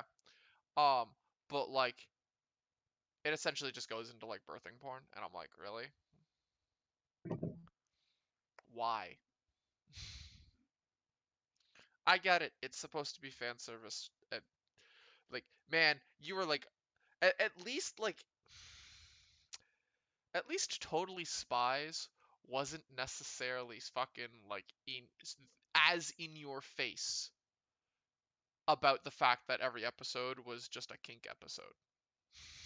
And to be fair, I don't think I was old enough to even realize kink shame. None of us were, but even watching it like as an adult, until someone actually like, there were a couple episodes where you're like, oh, that's just like that's a kink thing. That's a fan servicey type kind of but like no, it wasn't until like other people pointed out pretty much every fucking episode is an exploration of like some weird fucking like it Totally Spies, you mean the creator and his library of kink porn? Um you wouldn't actually notice it unless most people point it out. And that's fine. Like that's great. I got no fucking like so like if they kind of went like a little bit more into like the Totally Spies realm of things where it was like yeah, okay, great, there's a lot of fan service and whatever, but it's not that blatantly in your fucking face, it probably would have been okay. Even if it was blatantly in your face, like interspecies reviews did it, but I got like information out of the end of it. Yeah, and like Especially for the birthing part, like they had a whole episode like egg laying, mhm.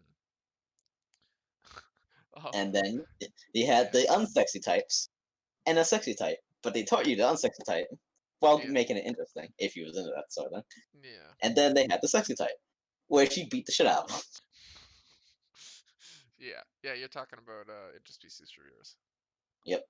But again, interspecies reviewers was very like blatantly like Oh yeah, that was blatant. Like it was obvious of what they were doing, and yeah, but they told you why they would do yes, and it was great and it was interesting, and like they actually really went into detail, and then like Monster Girl Doctor doesn't really go into detail, and it skips detail for fan service. And that's why it rubs me the wrong. So, like, because I will it. talk all day about how much I love interspecies reviewers. It is such a Funny good enough. fucking anime. But, like, Oh yeah, no. So Master Musume also had the perfect one as well, as you yes, remember. they did. And they chose story. That's the reason why she was given Mhm, birth. yeah. And he used it to punch that reporter in the face. Yeah, No, with a and fake then they reporter. cooked the egg up. Then they cooked it. But yes, like, but again, like, I don't know. I guess like the big reason I am so saddened by Monster Girl Doctor is because like, yeah, I expected there to be fan service, but like they're skipping out on like details in favor of fan service, and they're like finding excuses to put fan service. Where like, okay, yeah, fucking, there was definitely a lot of excuses for fan service and Monster Musume, but like at the same time, it wasn't like we're gonna talk about this disease, and then instead of like doing anything, it's just gonna be fan service because of disease, not like I don't know. I'm They're just not giving you enough information about. they're not giving me enough Not enough information. doctor in your Monster Girl anyway. There is not enough doctor in my Monster Girl doctor. Yeah. Um and it just it rubs me the wrong way because I'm just like, yeah, all right, great. Like I don't know. The balance is too far into the heavy fan service. Cause like, yeah, okay, great. There is heavy fan service in Ishizoku Reviewers and Monster Musume, but like they're in that golden point of balance where it's like just enough that like you're satiated, but it's not so much that you're just put off by it. Indeed. Which is hilarious because Ishizoku Reviewers is pretty much a fucking porno, but um um Hey, remember we was arguing with Glacier about how it's not a porno? it Damn, isn't a so freaked me porno. out. Yeah, I know. It's not a porno. I will die on that hill. Oh, okay, it's a fucking porno. God damn it. Uh yeah, okay. And but even then, like the whole fucking talk, it's talking about like we're going to brothels to review hookers. Okay, I totally expect there to be like a lot of like sex and fan service and etc. And then they actually review the Monster Girl and talk about everything after the fan service. And so they give you that reviewer part of interspecies reviewers. And so you get all the okay. I want to find out like how would fairies be a be a hooker, and they go through it and they give you all the details and why they would do things and how they would operate and why And you how would they have chip 50% of customers. yeah, and talk about the problems of having too big of a dick. Note to self: if you've got a fetish for fairy girls, don't be black. Damn. Um, They'll take your money yeah, and say, now you're out of luck. pretty much. Poor Krim. Yeah, and so like they really explore like fuck, they explore like the anatomy and shit of like the different fucking monster girls more in Monster Girl or in interspecies reviewers than fucking Monster Girl Doctor does, and that's why I'm pissed. Because I Exactly. could learn more about what makes this Monster Girl species unique by watching what is essentially a fucking hentai. The future is now. And I could find out more about the world building and politics from said same hentai.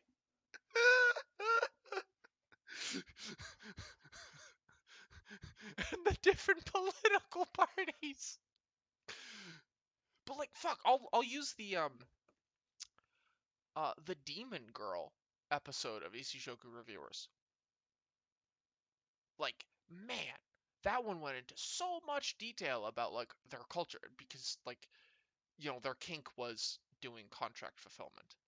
There was easily a good like 5 to 10 minutes of that show just dedicated to like explaining their cultural kink.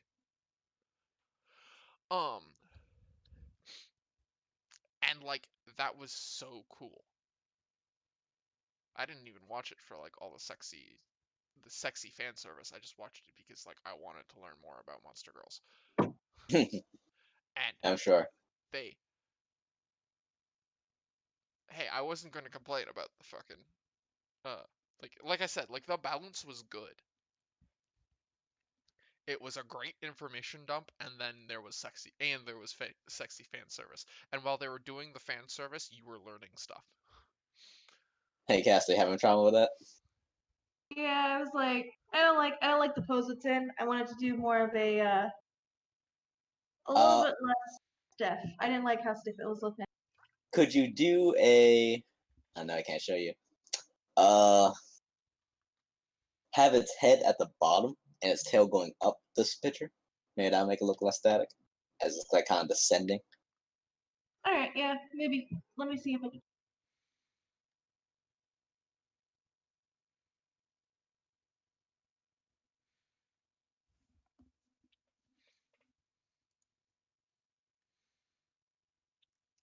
But yeah, welcome to Dead Tree's currently unnamed live stream where you just hear us bitch about fucking too much fan service in our Monster Girl anime.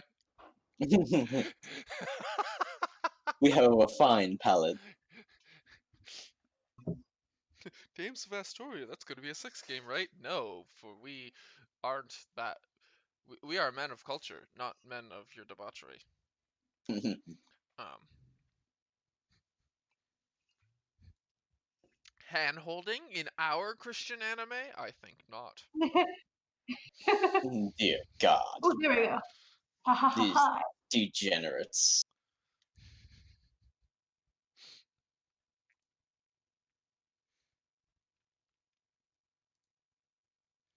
But So I'm gonna try to think of this as more of like an elephant mermaid. Heaven mermaid. That sounds horrifying. Hold on a sec. I will. So it's kind of like I'm gonna post this in the art chat.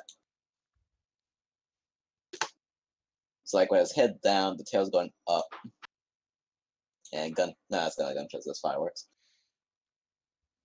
Yeah. it's that Oh yeah, you kind gunshots of or got it. well, welcome to the hood. Is that gunshots or fireworks? Alright. Yeah, that's People. what I was sort of like. That was like the pose I saw, and I was like, yeah, I could do that. Yeah. Yeah, and it has like a body. Like I think this is a blue whale. It's not humpback, but yeah. Just imagine that the other way. I'm picking up what you're putting down. Yeah, because that way you show off the head, and then the society on its back. Yeah.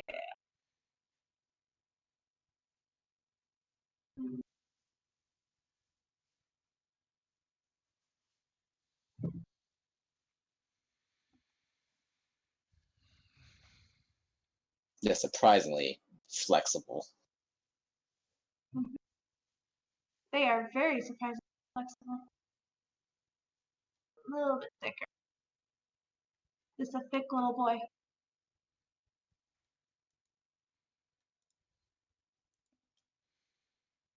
Ah, no.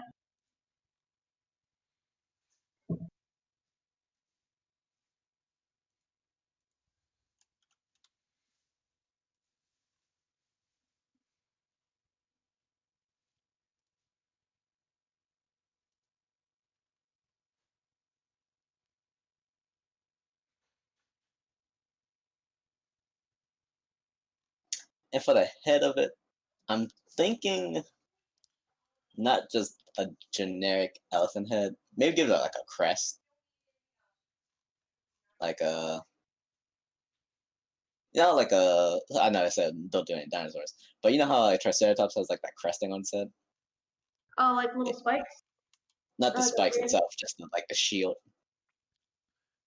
Talking about Plating. the fan Yeah, plating, yeah, or yeah, the plating, yeah. yeah.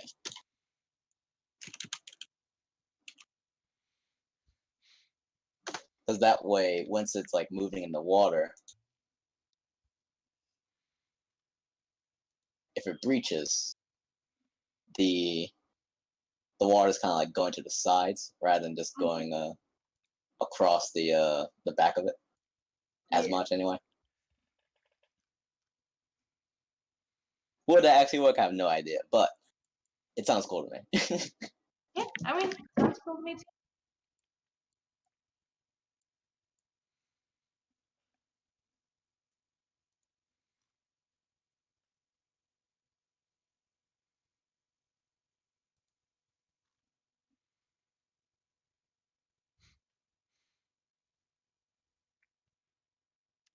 So what I'm assuming is instead of a blowhole, it uses its trunk. Yep, just sort of sticks its chunk out of the water. Again, makes it good for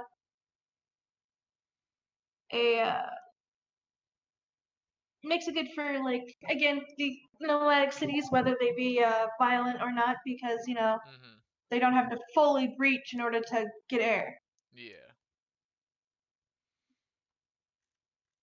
And if they want, they could probably shoot it out with enough force to attack. Yeah, Oh, actually, this it's one looks better. like a gentle way of deterring something. Gentle. Gentle. Yeah. As Well, you get that'd hit be by a water hose. a water hose like 2 meters by 2 meters going 100 miles an hour. Ah, yes, the gentle, the True, gentle water true. boop. The gentle rod, a gentle. Ah, you're thinking like something like that. I actually, you know what? Yeah, and I guess it would work for if I could do that. So I'm gonna guess no ears on this one. Uh, I'm not I completely sure about that one because it could look good, or I'm bullshitting right now. The ears could be its plates, and it kind of like puts it up and down, maybe. Yeah, It just has complete control. It just makes a shield if it wants, maybe. uh, yeah, I guess that would make it seem more aquatic. There you go. Yeah, yeah, I'm liking where this is going. Much better.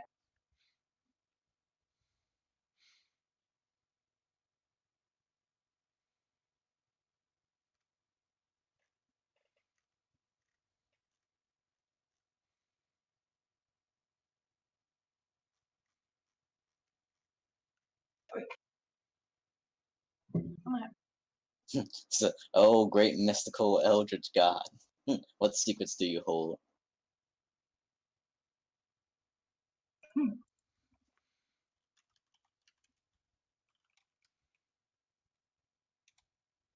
there. I'm guessing now would cities be like embedded on it, like sort of like Barnacles? barnacles? Oh, that actually doesn't sound like a bad idea. Okay. What's that? So it's sort of like they take the barnacles, they're sort of like already formed on its back and like whatnot. They sort of hollow out Hollow it the out. itself, and then they build their buildings in that. What also can happen is probably an enemy. They could probably move it. This An enemy could probably be moving into its back as well, help deter Mhm. back predators. Yeah. Um, but I like the barnacle idea. yeah, I like both.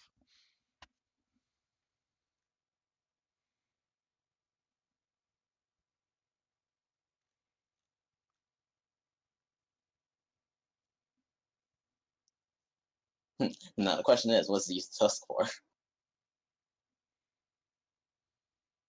Ramming. Of course. And the question is, what's big enough for it to ram? Another competing mate or There you go. competing like She's like, what are you doing here, old man? I'm going to show you why these tusks aren't just for attracting mates. exactly.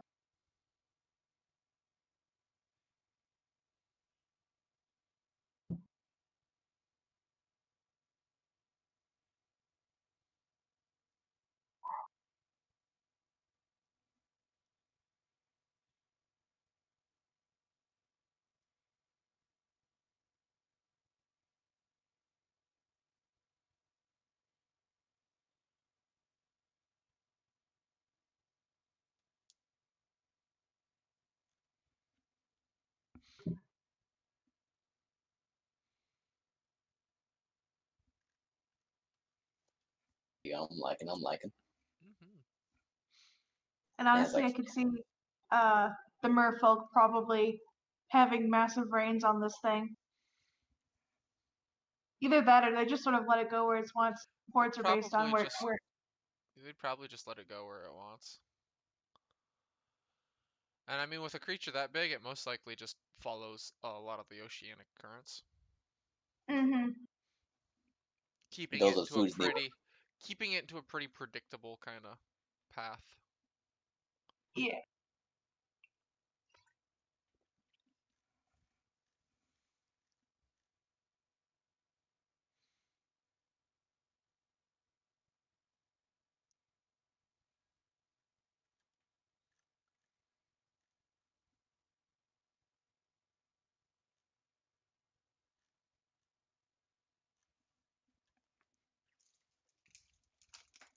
It's trunk-like tentacle. Tentacle-like trunk. Tentacle-like trunk. Because, I mean, this thing's actually breathing out of it, right? Yeah. Yeah, it's not ripping it off and throwing it at other elephant whales to mate. Yep. Just go fuck yourself. Fuck yourself. Best way to find a mate. Rip your penis off and throw it at her and tell her to go fuck herself. No, what a chat.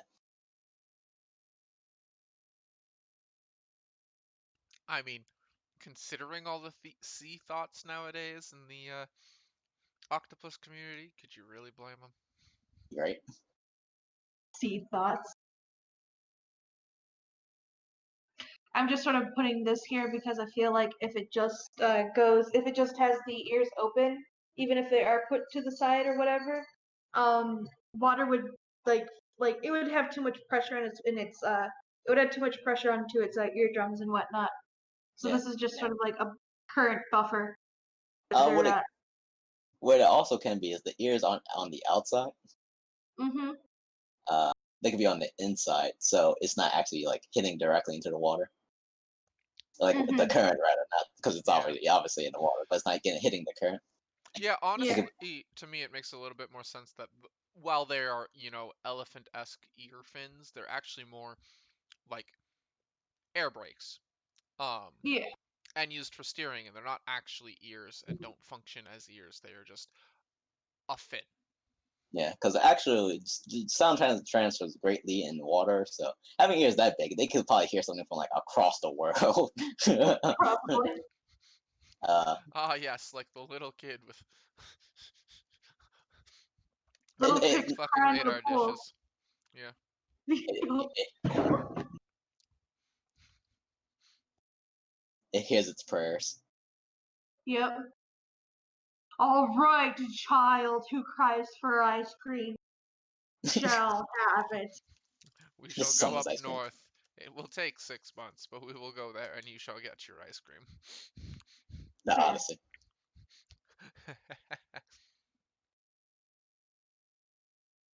I actually kind of like that name. The Odyssey. Yeah. That might be the name of the village. The Odyssey Village on its back. Mm. I mean, we could really just call it like Odysseus Village or whatever. Because Odyssey is named after the man who fucking went on the Odyssey, Odysseus. Um, um, uh, but that would definitely be an interesting name. It would definitely fit our like normal naming schema. I mean it's Greek, not Roman, but there's so much intertwined that fuck them. I'm just saying. Roman just like looked at the Greeks and like, I want that. My favorite story as to like the relationship between the Romans and the Greeks. The Greeks invented sex. The Romans improved it by having it with women. Hot damn.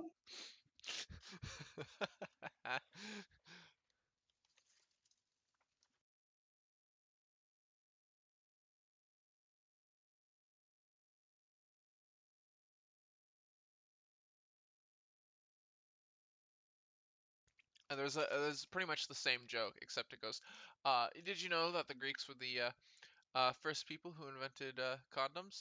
They made them out of using a goat's intestines. The Romans further improved the design by taking the intestines out of the goats before using them.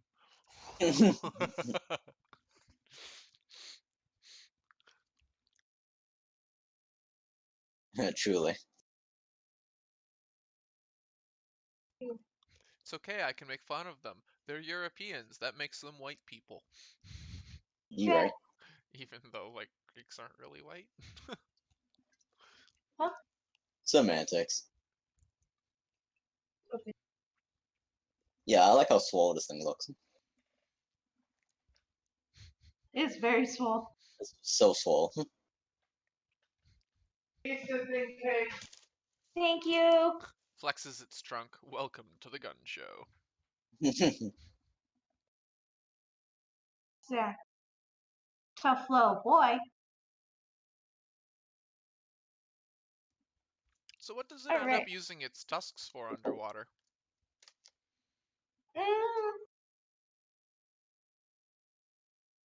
I have a feeling like it's, you know how whales like will hunt for krill and stuff like that. Mm-hmm. I feel like this thing like could probably like uses the tusk to like sort of leverage like rocks and like possibly whole reefs, and occasionally just like till them over to stir up you know fish and other critters, and So, filter. so what I'm hearing is that it's not just part elephant and humpback whale. It's also part suckerfish, bottom feeder. Um, Yeah. not a shark sucker. I mean like um, yeah, an actual suckerfish. The ones Mhm. that people have in their tanks that like clean the glass.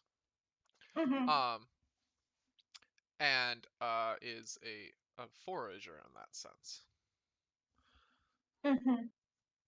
Yeah. But then It's a that means it doesn't necessarily like to be in deep waters all the time. I mean, I feel like it would be the type of creature that would be. Its diet varies quite a bit. It's just the tusks help it for when it's closer to shore. Okay. You know, Yeah, you know, or near the deciding to go forage on the ground for, you know, whatever the hell's hiding in the dirt or under a coral reef, and then completely kill an entire coral reef because it's hungry. So it kills a gaping coral. yeah, yeah. These things could quite possibly hunt them. Hmm. Crack it open. Flip the insides. Exactly. Yeah, or I mean, it doesn't have to necessarily be reefs. It could also be like giant clams that it could use the tusk to split them open. Oh, that'd be interesting. Yeah, it is kind of like a hand, so technically speaking, it's just gonna take it and just like hold it against its own tusk and just pry it open. Yep, clunk, James clunk, clunk. suggests that they use them the same way deer use their antlers during mating season for fighting. Oh yeah, yeah. Hmm. That's what elephants usually use them for, and that's what we Yeah. were originally thinking. But it's It could be, always good yeah, multiple use. yep. It could also be a cultural event, like if they actually use them for like actually fighting, like Mm, when two fucking roaming leviathans meet that aren't fucking like actually fighting. It's like, oh boy, everyone strap in as they just ram each other. It becomes a yeah, fucking festival. That'd be fun. It would also yeah, make sense as to why like they would go more for like barnacles instead of yeah. that attached itself to the plating instead of like sea anemone or whatever. Mhm, As those would be more secure and you're less likely to have your house all of a sudden be squashed. Hmm. It's more yeah. like or even ripped off. Um, Mhm, yeah, that'd be kind of interesting. I can see I can see the anemones also be used for like just decoration. Like they can put a Yeah. anemone like when they're not fighting, like on that back of the head, just make it look like a hat Hmm. for the lols, of course.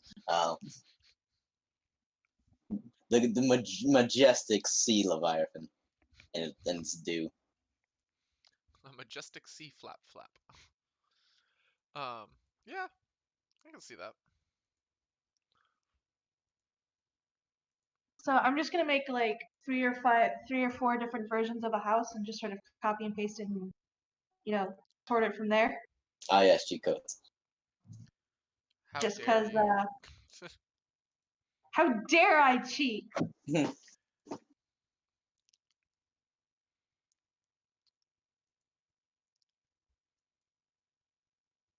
I cheat because I enjoy my sanity, okay? And there's no sandy at that tree. I mean, you're sort of right. You right.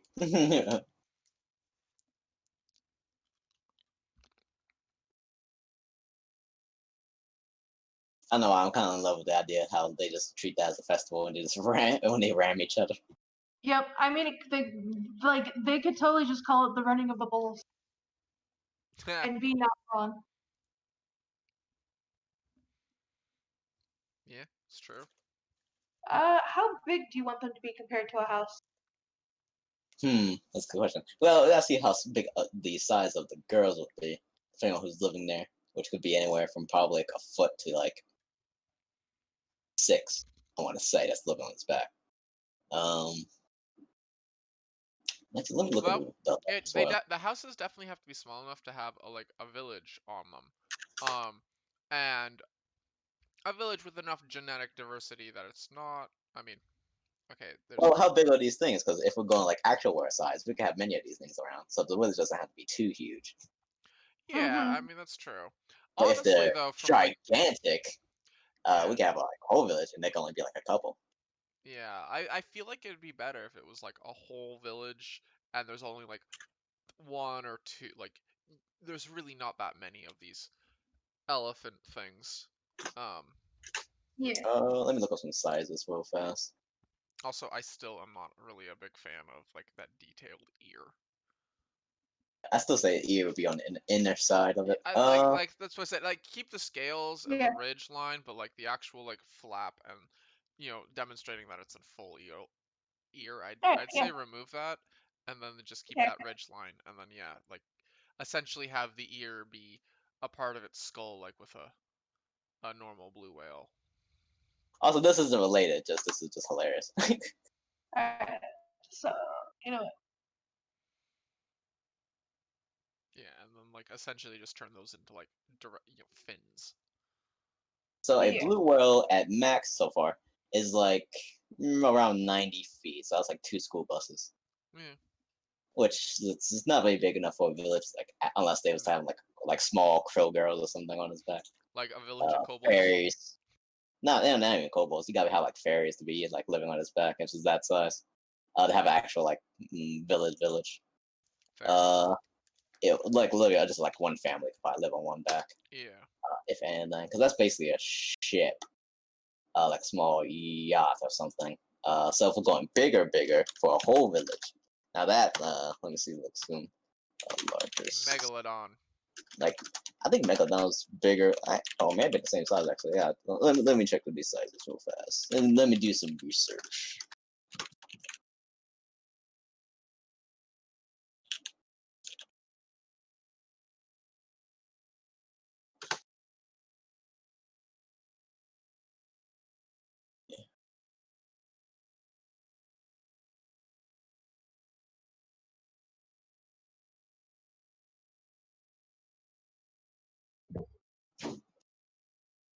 Oh man, these secrets do get big. Fuck, son. Oh, I gotta go prehistoric. Sorry.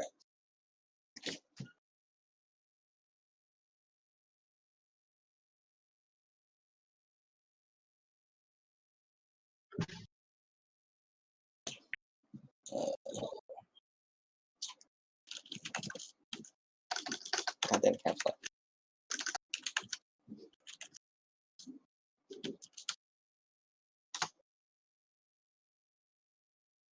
Megalodon was actually not that big. Well, it was fucking huge, but yeah, it was like about the size. It was only 45 feet.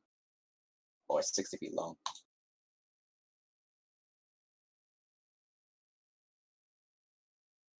Still ginormous, but definitely not a village. So we gotta go bigger.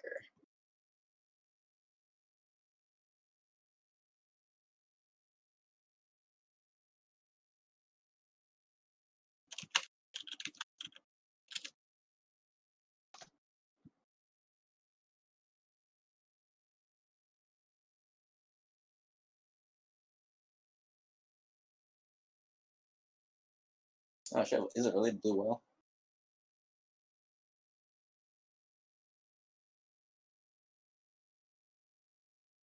Right.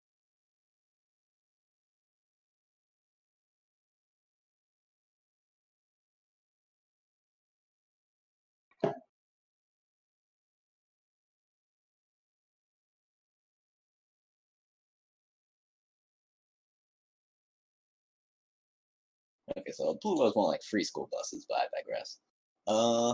Let's see.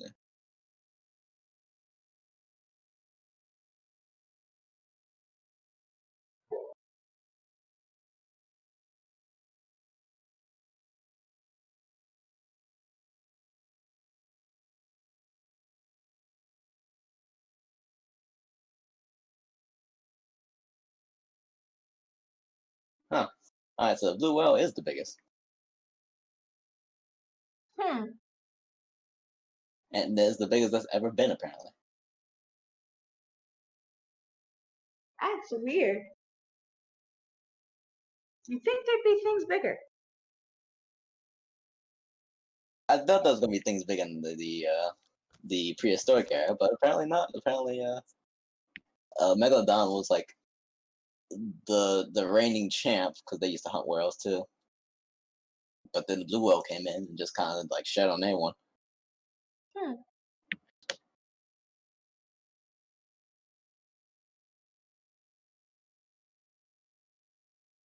So okay, so there's nothing actually alive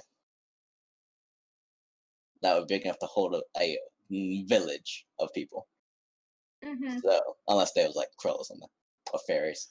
Fuck it, we Uh, could just say that they developed elephantitis. so yeah, we gotta go mystical here. Yep.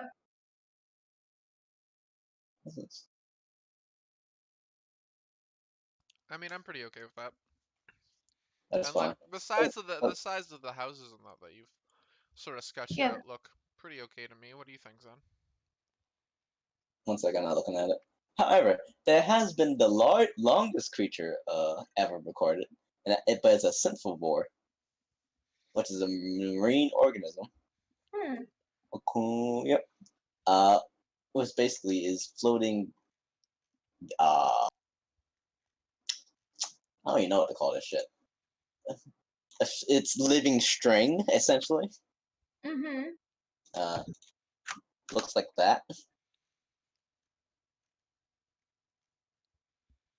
Kind of like a jellyfish, and it's 150 feet long. Yeah, these things. These are like actually just massive colonies of things. Yeah. They're really cool. Technically, the largest living complex organism is a mushroom in a four um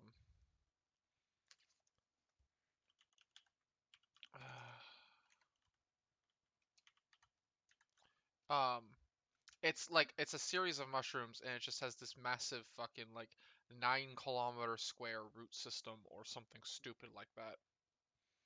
Mm-hmm. Um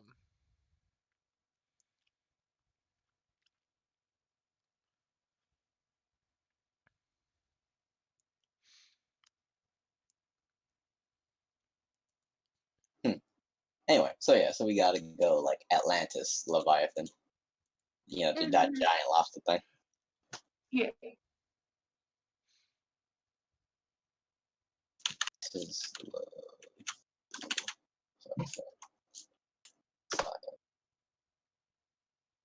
Which was 115 meters, roughly 377 feet.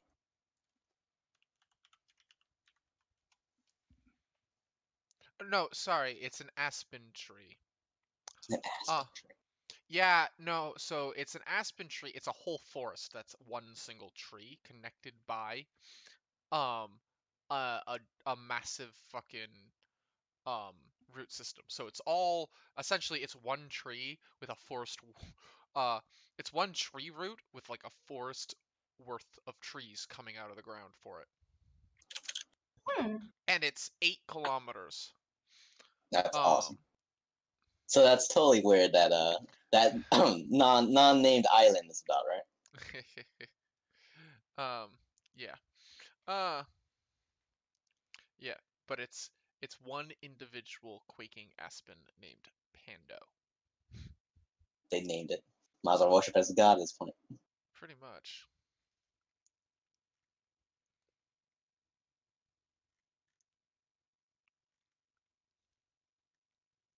I wonder how they figured that out. Oh, the reason they figured it out is because they were doing genetic testing on these aspens for whatever fucking reason, and every test came back it's the same person. Hmm. Yeah, It's I the would have same. figured the fuck out. And they went, "What the fuck is this?" So they started doing seismographs, and they figured out that it's a giant fucking root system that connects all the trees together through seismography. Or It's awesome. uh, Yeah, terrifying. yeah. I was like, where am I?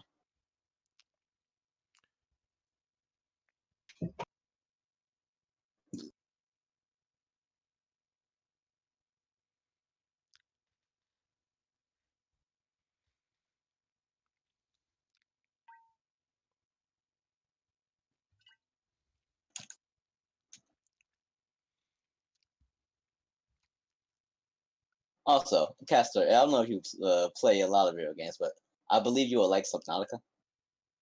Oh my gosh, I do. I love the crap out of it. It's like aesthetically, absolute favorite game. Terrifies the heck out of me though. Yes, I can never play it because uh, I don't go near water. um, funny enough, um, did you know that the creator for Subnautica apparently does everything within his power to shut down mods that allow you to make guns in the Subnautica game? Damn. Yeah, because like it's got the creator the Omni builder thing or whatever that allows you to do all your crafting. It's essentially a Mhm. 3D printer that makes whatever the fuck you want. And you can't make guns because in his world guns don't exist, which is fine, whatever. Um, I'm I don't necessarily agree, but like he then like really tries hard to shut down people trying to. Oh wow, I wouldn't even like to waste my time. Right. It's like find a world. Like, all right, good, I get it. Like, you don't in this world you don't think guns exist, and you don't think guns have a place in your interstellar universe. Cool, but like, why do you care if I mod guns into this game? Let me hunt the Leviathan with a fucking Luger.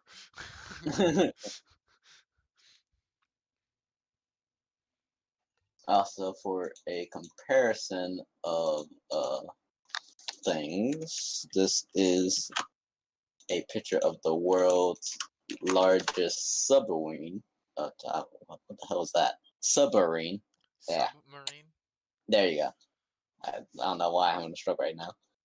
Anyway, which was 175 meters, so a bit bigger than the Leviathan from Disney's Atlantis, but it gives you about the size of what it would be. Uh, and therefore, it's definitely something people would be able to live on. Mhm. Yeah.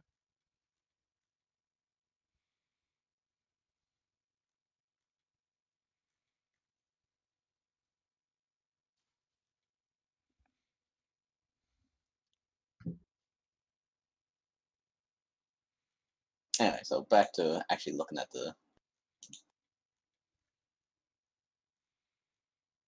Sorry, I was just doing my job of logistics. Yeah. Information, research, important stuff. Nah, the point and stuff is getting a picture of it. I can explain all the logistics all I can all day, but no one will give a crap. All And right, after so this, I think that'll be enough because we did go on for 4 hours. Yeah, it's a bit longer than what we were planning, but you know. Oh, whatever. We had too much fun. I hope everyone who's been watching has been enjoying it. Yeah, we had like 5 viewers on there for a minute. Yeah. Oh my god, 5 viewers. Yeah, Trust me, Right. that's a lot for us. it is.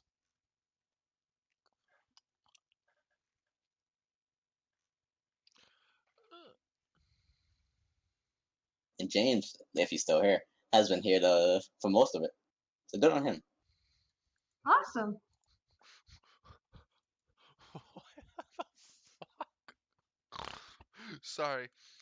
Someone had sent me a fucking hole.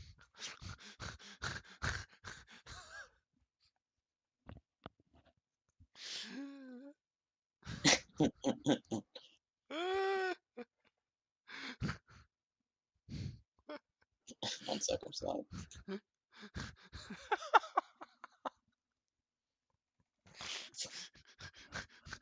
Well,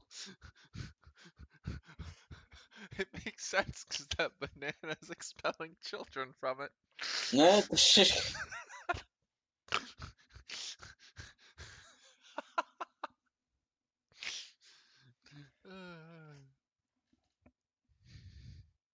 your memes.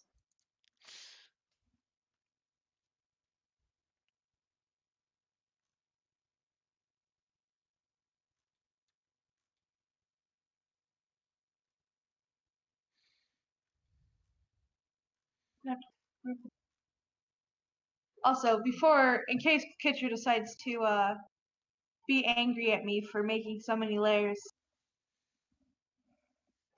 Save.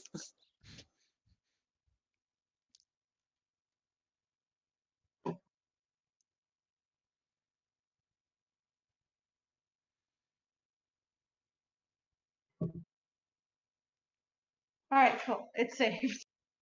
Woo. That way I don't have to cry. Okay. I'm making a group within a group.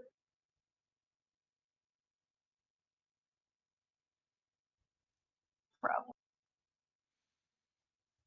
Honestly, I probably should have just done the elephant whale on the whole different thing. Or you know what?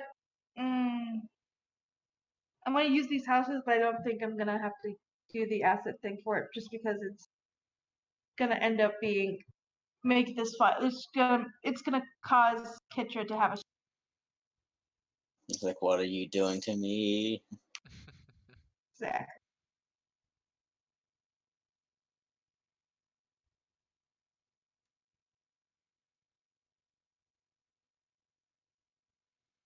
How dare you do this? I am offended.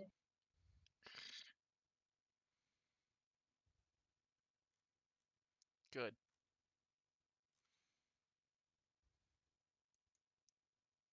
All maximum offense.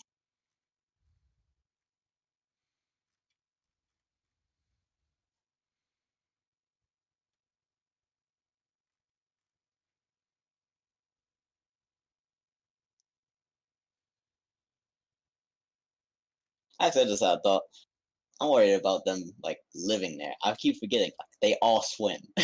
Yeah. They don't have to, like, stay on it. They just have to sit there for when they sleep, essentially, Pretty much. and just hold their stuff. Yeah. And like considering how much it like moves, like they're not going to be farming. They're going to be mostly like a hunter-gatherer type society. Yeah.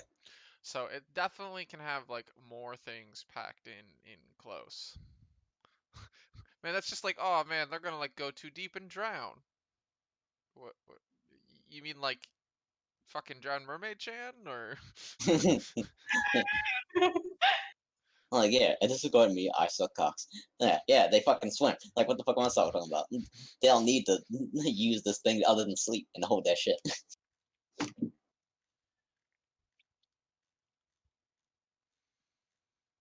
Mm. I could probably see this thing getting hit by pirates when it can. 'Cause, it's just like a fucking treasure trove of just of ivory, blubber, and whatever is in the buildings. It would Mhm. probably be a pretty like in all honesty, it would like the the people that live there would probably be a rather fierce like warrior culture because yeah, like um there while there wouldn't be a whole lot of things that try and go after the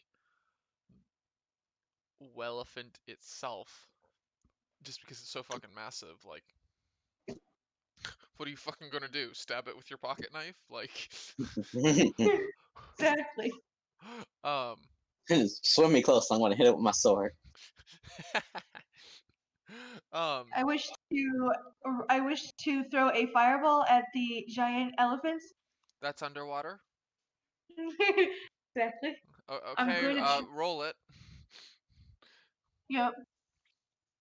Um and like it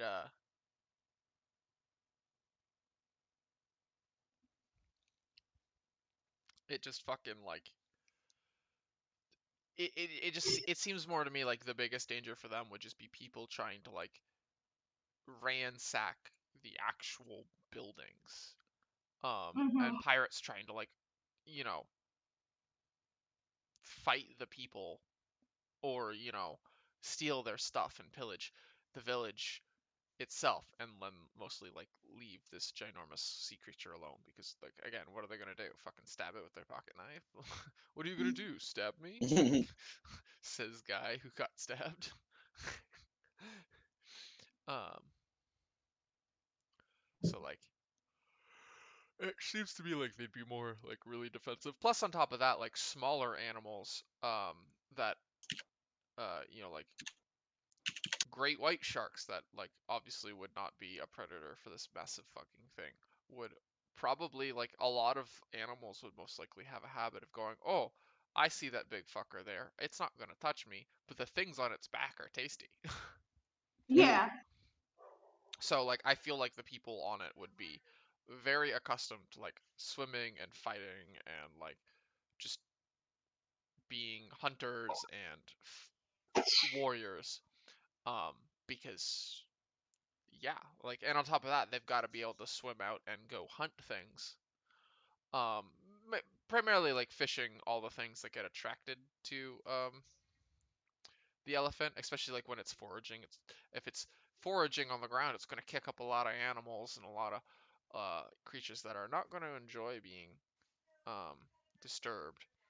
Um, and so then like they'd end up eating a lot of, or hunting a lot of those creatures that it digs up. Mhm.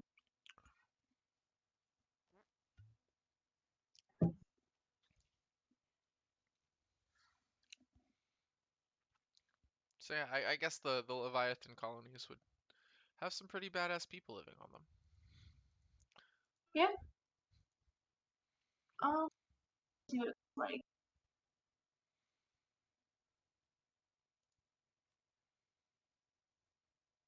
Again, I am not a master of buildings at all. That is okay. Um, They aren't really the important they're part. just they're just sort of there to like prove that. Hmm. Yeah.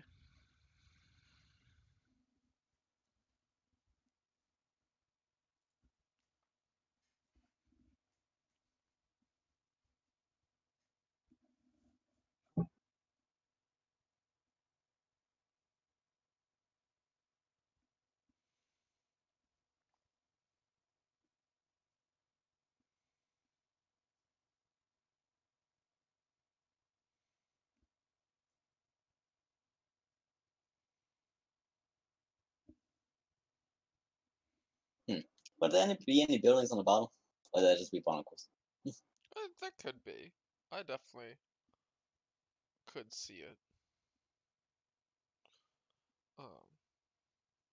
But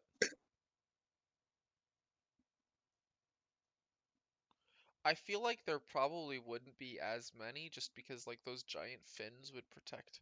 Well, I know it moves rather relatively slow. Those giant fins would end up protecting most of the houses from like the currents from it swimming, keeping the area rather calm where it doesn't really have a whole lot of that underneath. Plus, on top of Mhm. that, when it decides to mate, Yeah, you don't want to be there. Or maybe you do. depends on how freaky you are and how into getting crushed you are. All right. No, not again expert. Like not particularly expertish, but Whatever. you get the idea. There's a village out Yeah.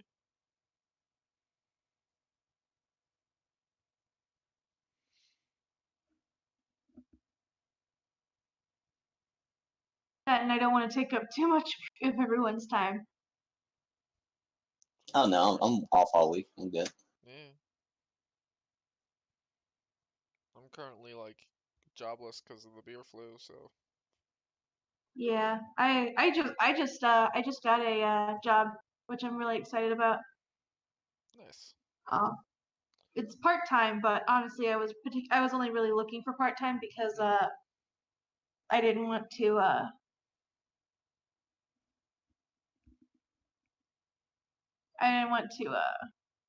you know overdo things by Yeah, filling up your timetable too much. yeah. That makes sense.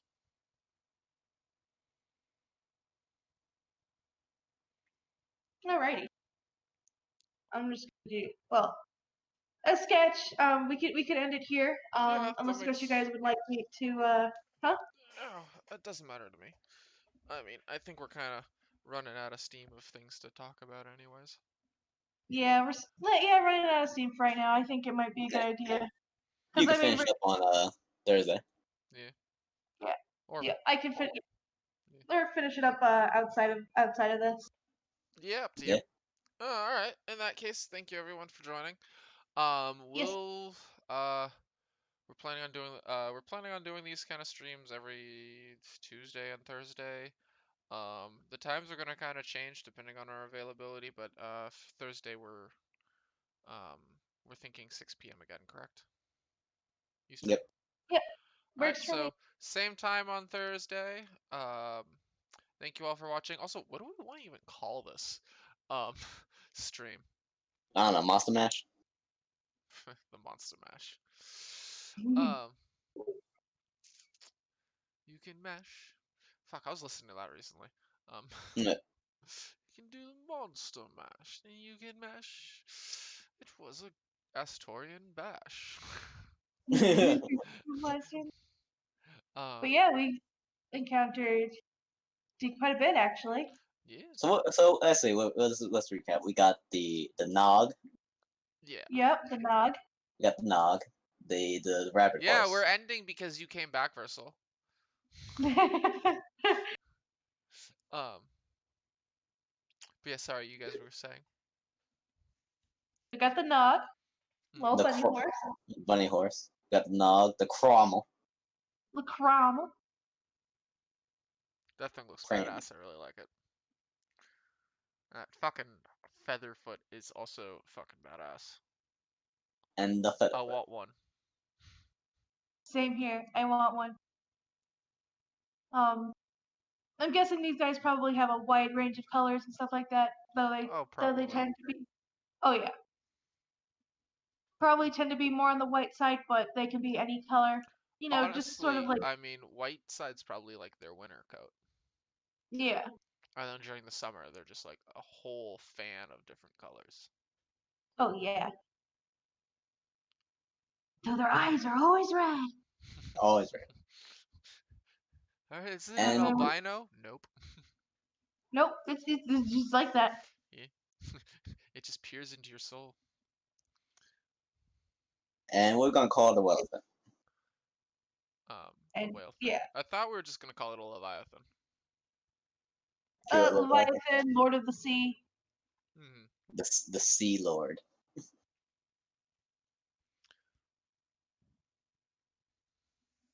I like that, Lord of the Sea. Yeah. A Lord of the Sea. Some people call it leviathan. Yeah. Mm-hmm. But to us, it's just called home. Called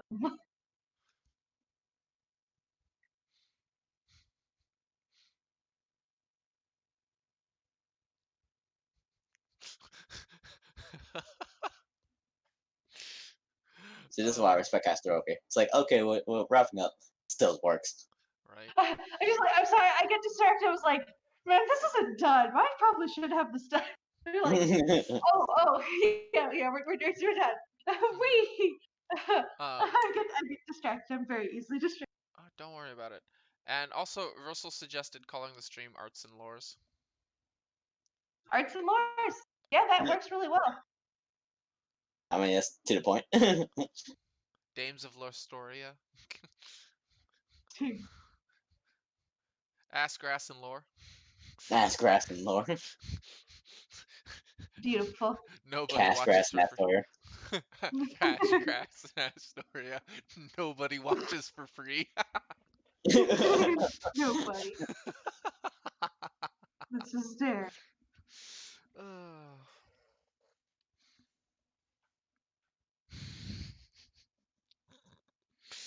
uh, So we're good to end.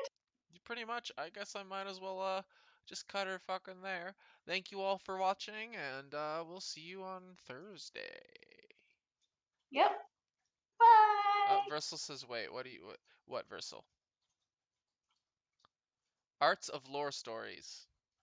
That's what. No, that's stupid. Yeah, I agree, Versal. All right, we're gonna stop streaming. See ya. Yep. Bye.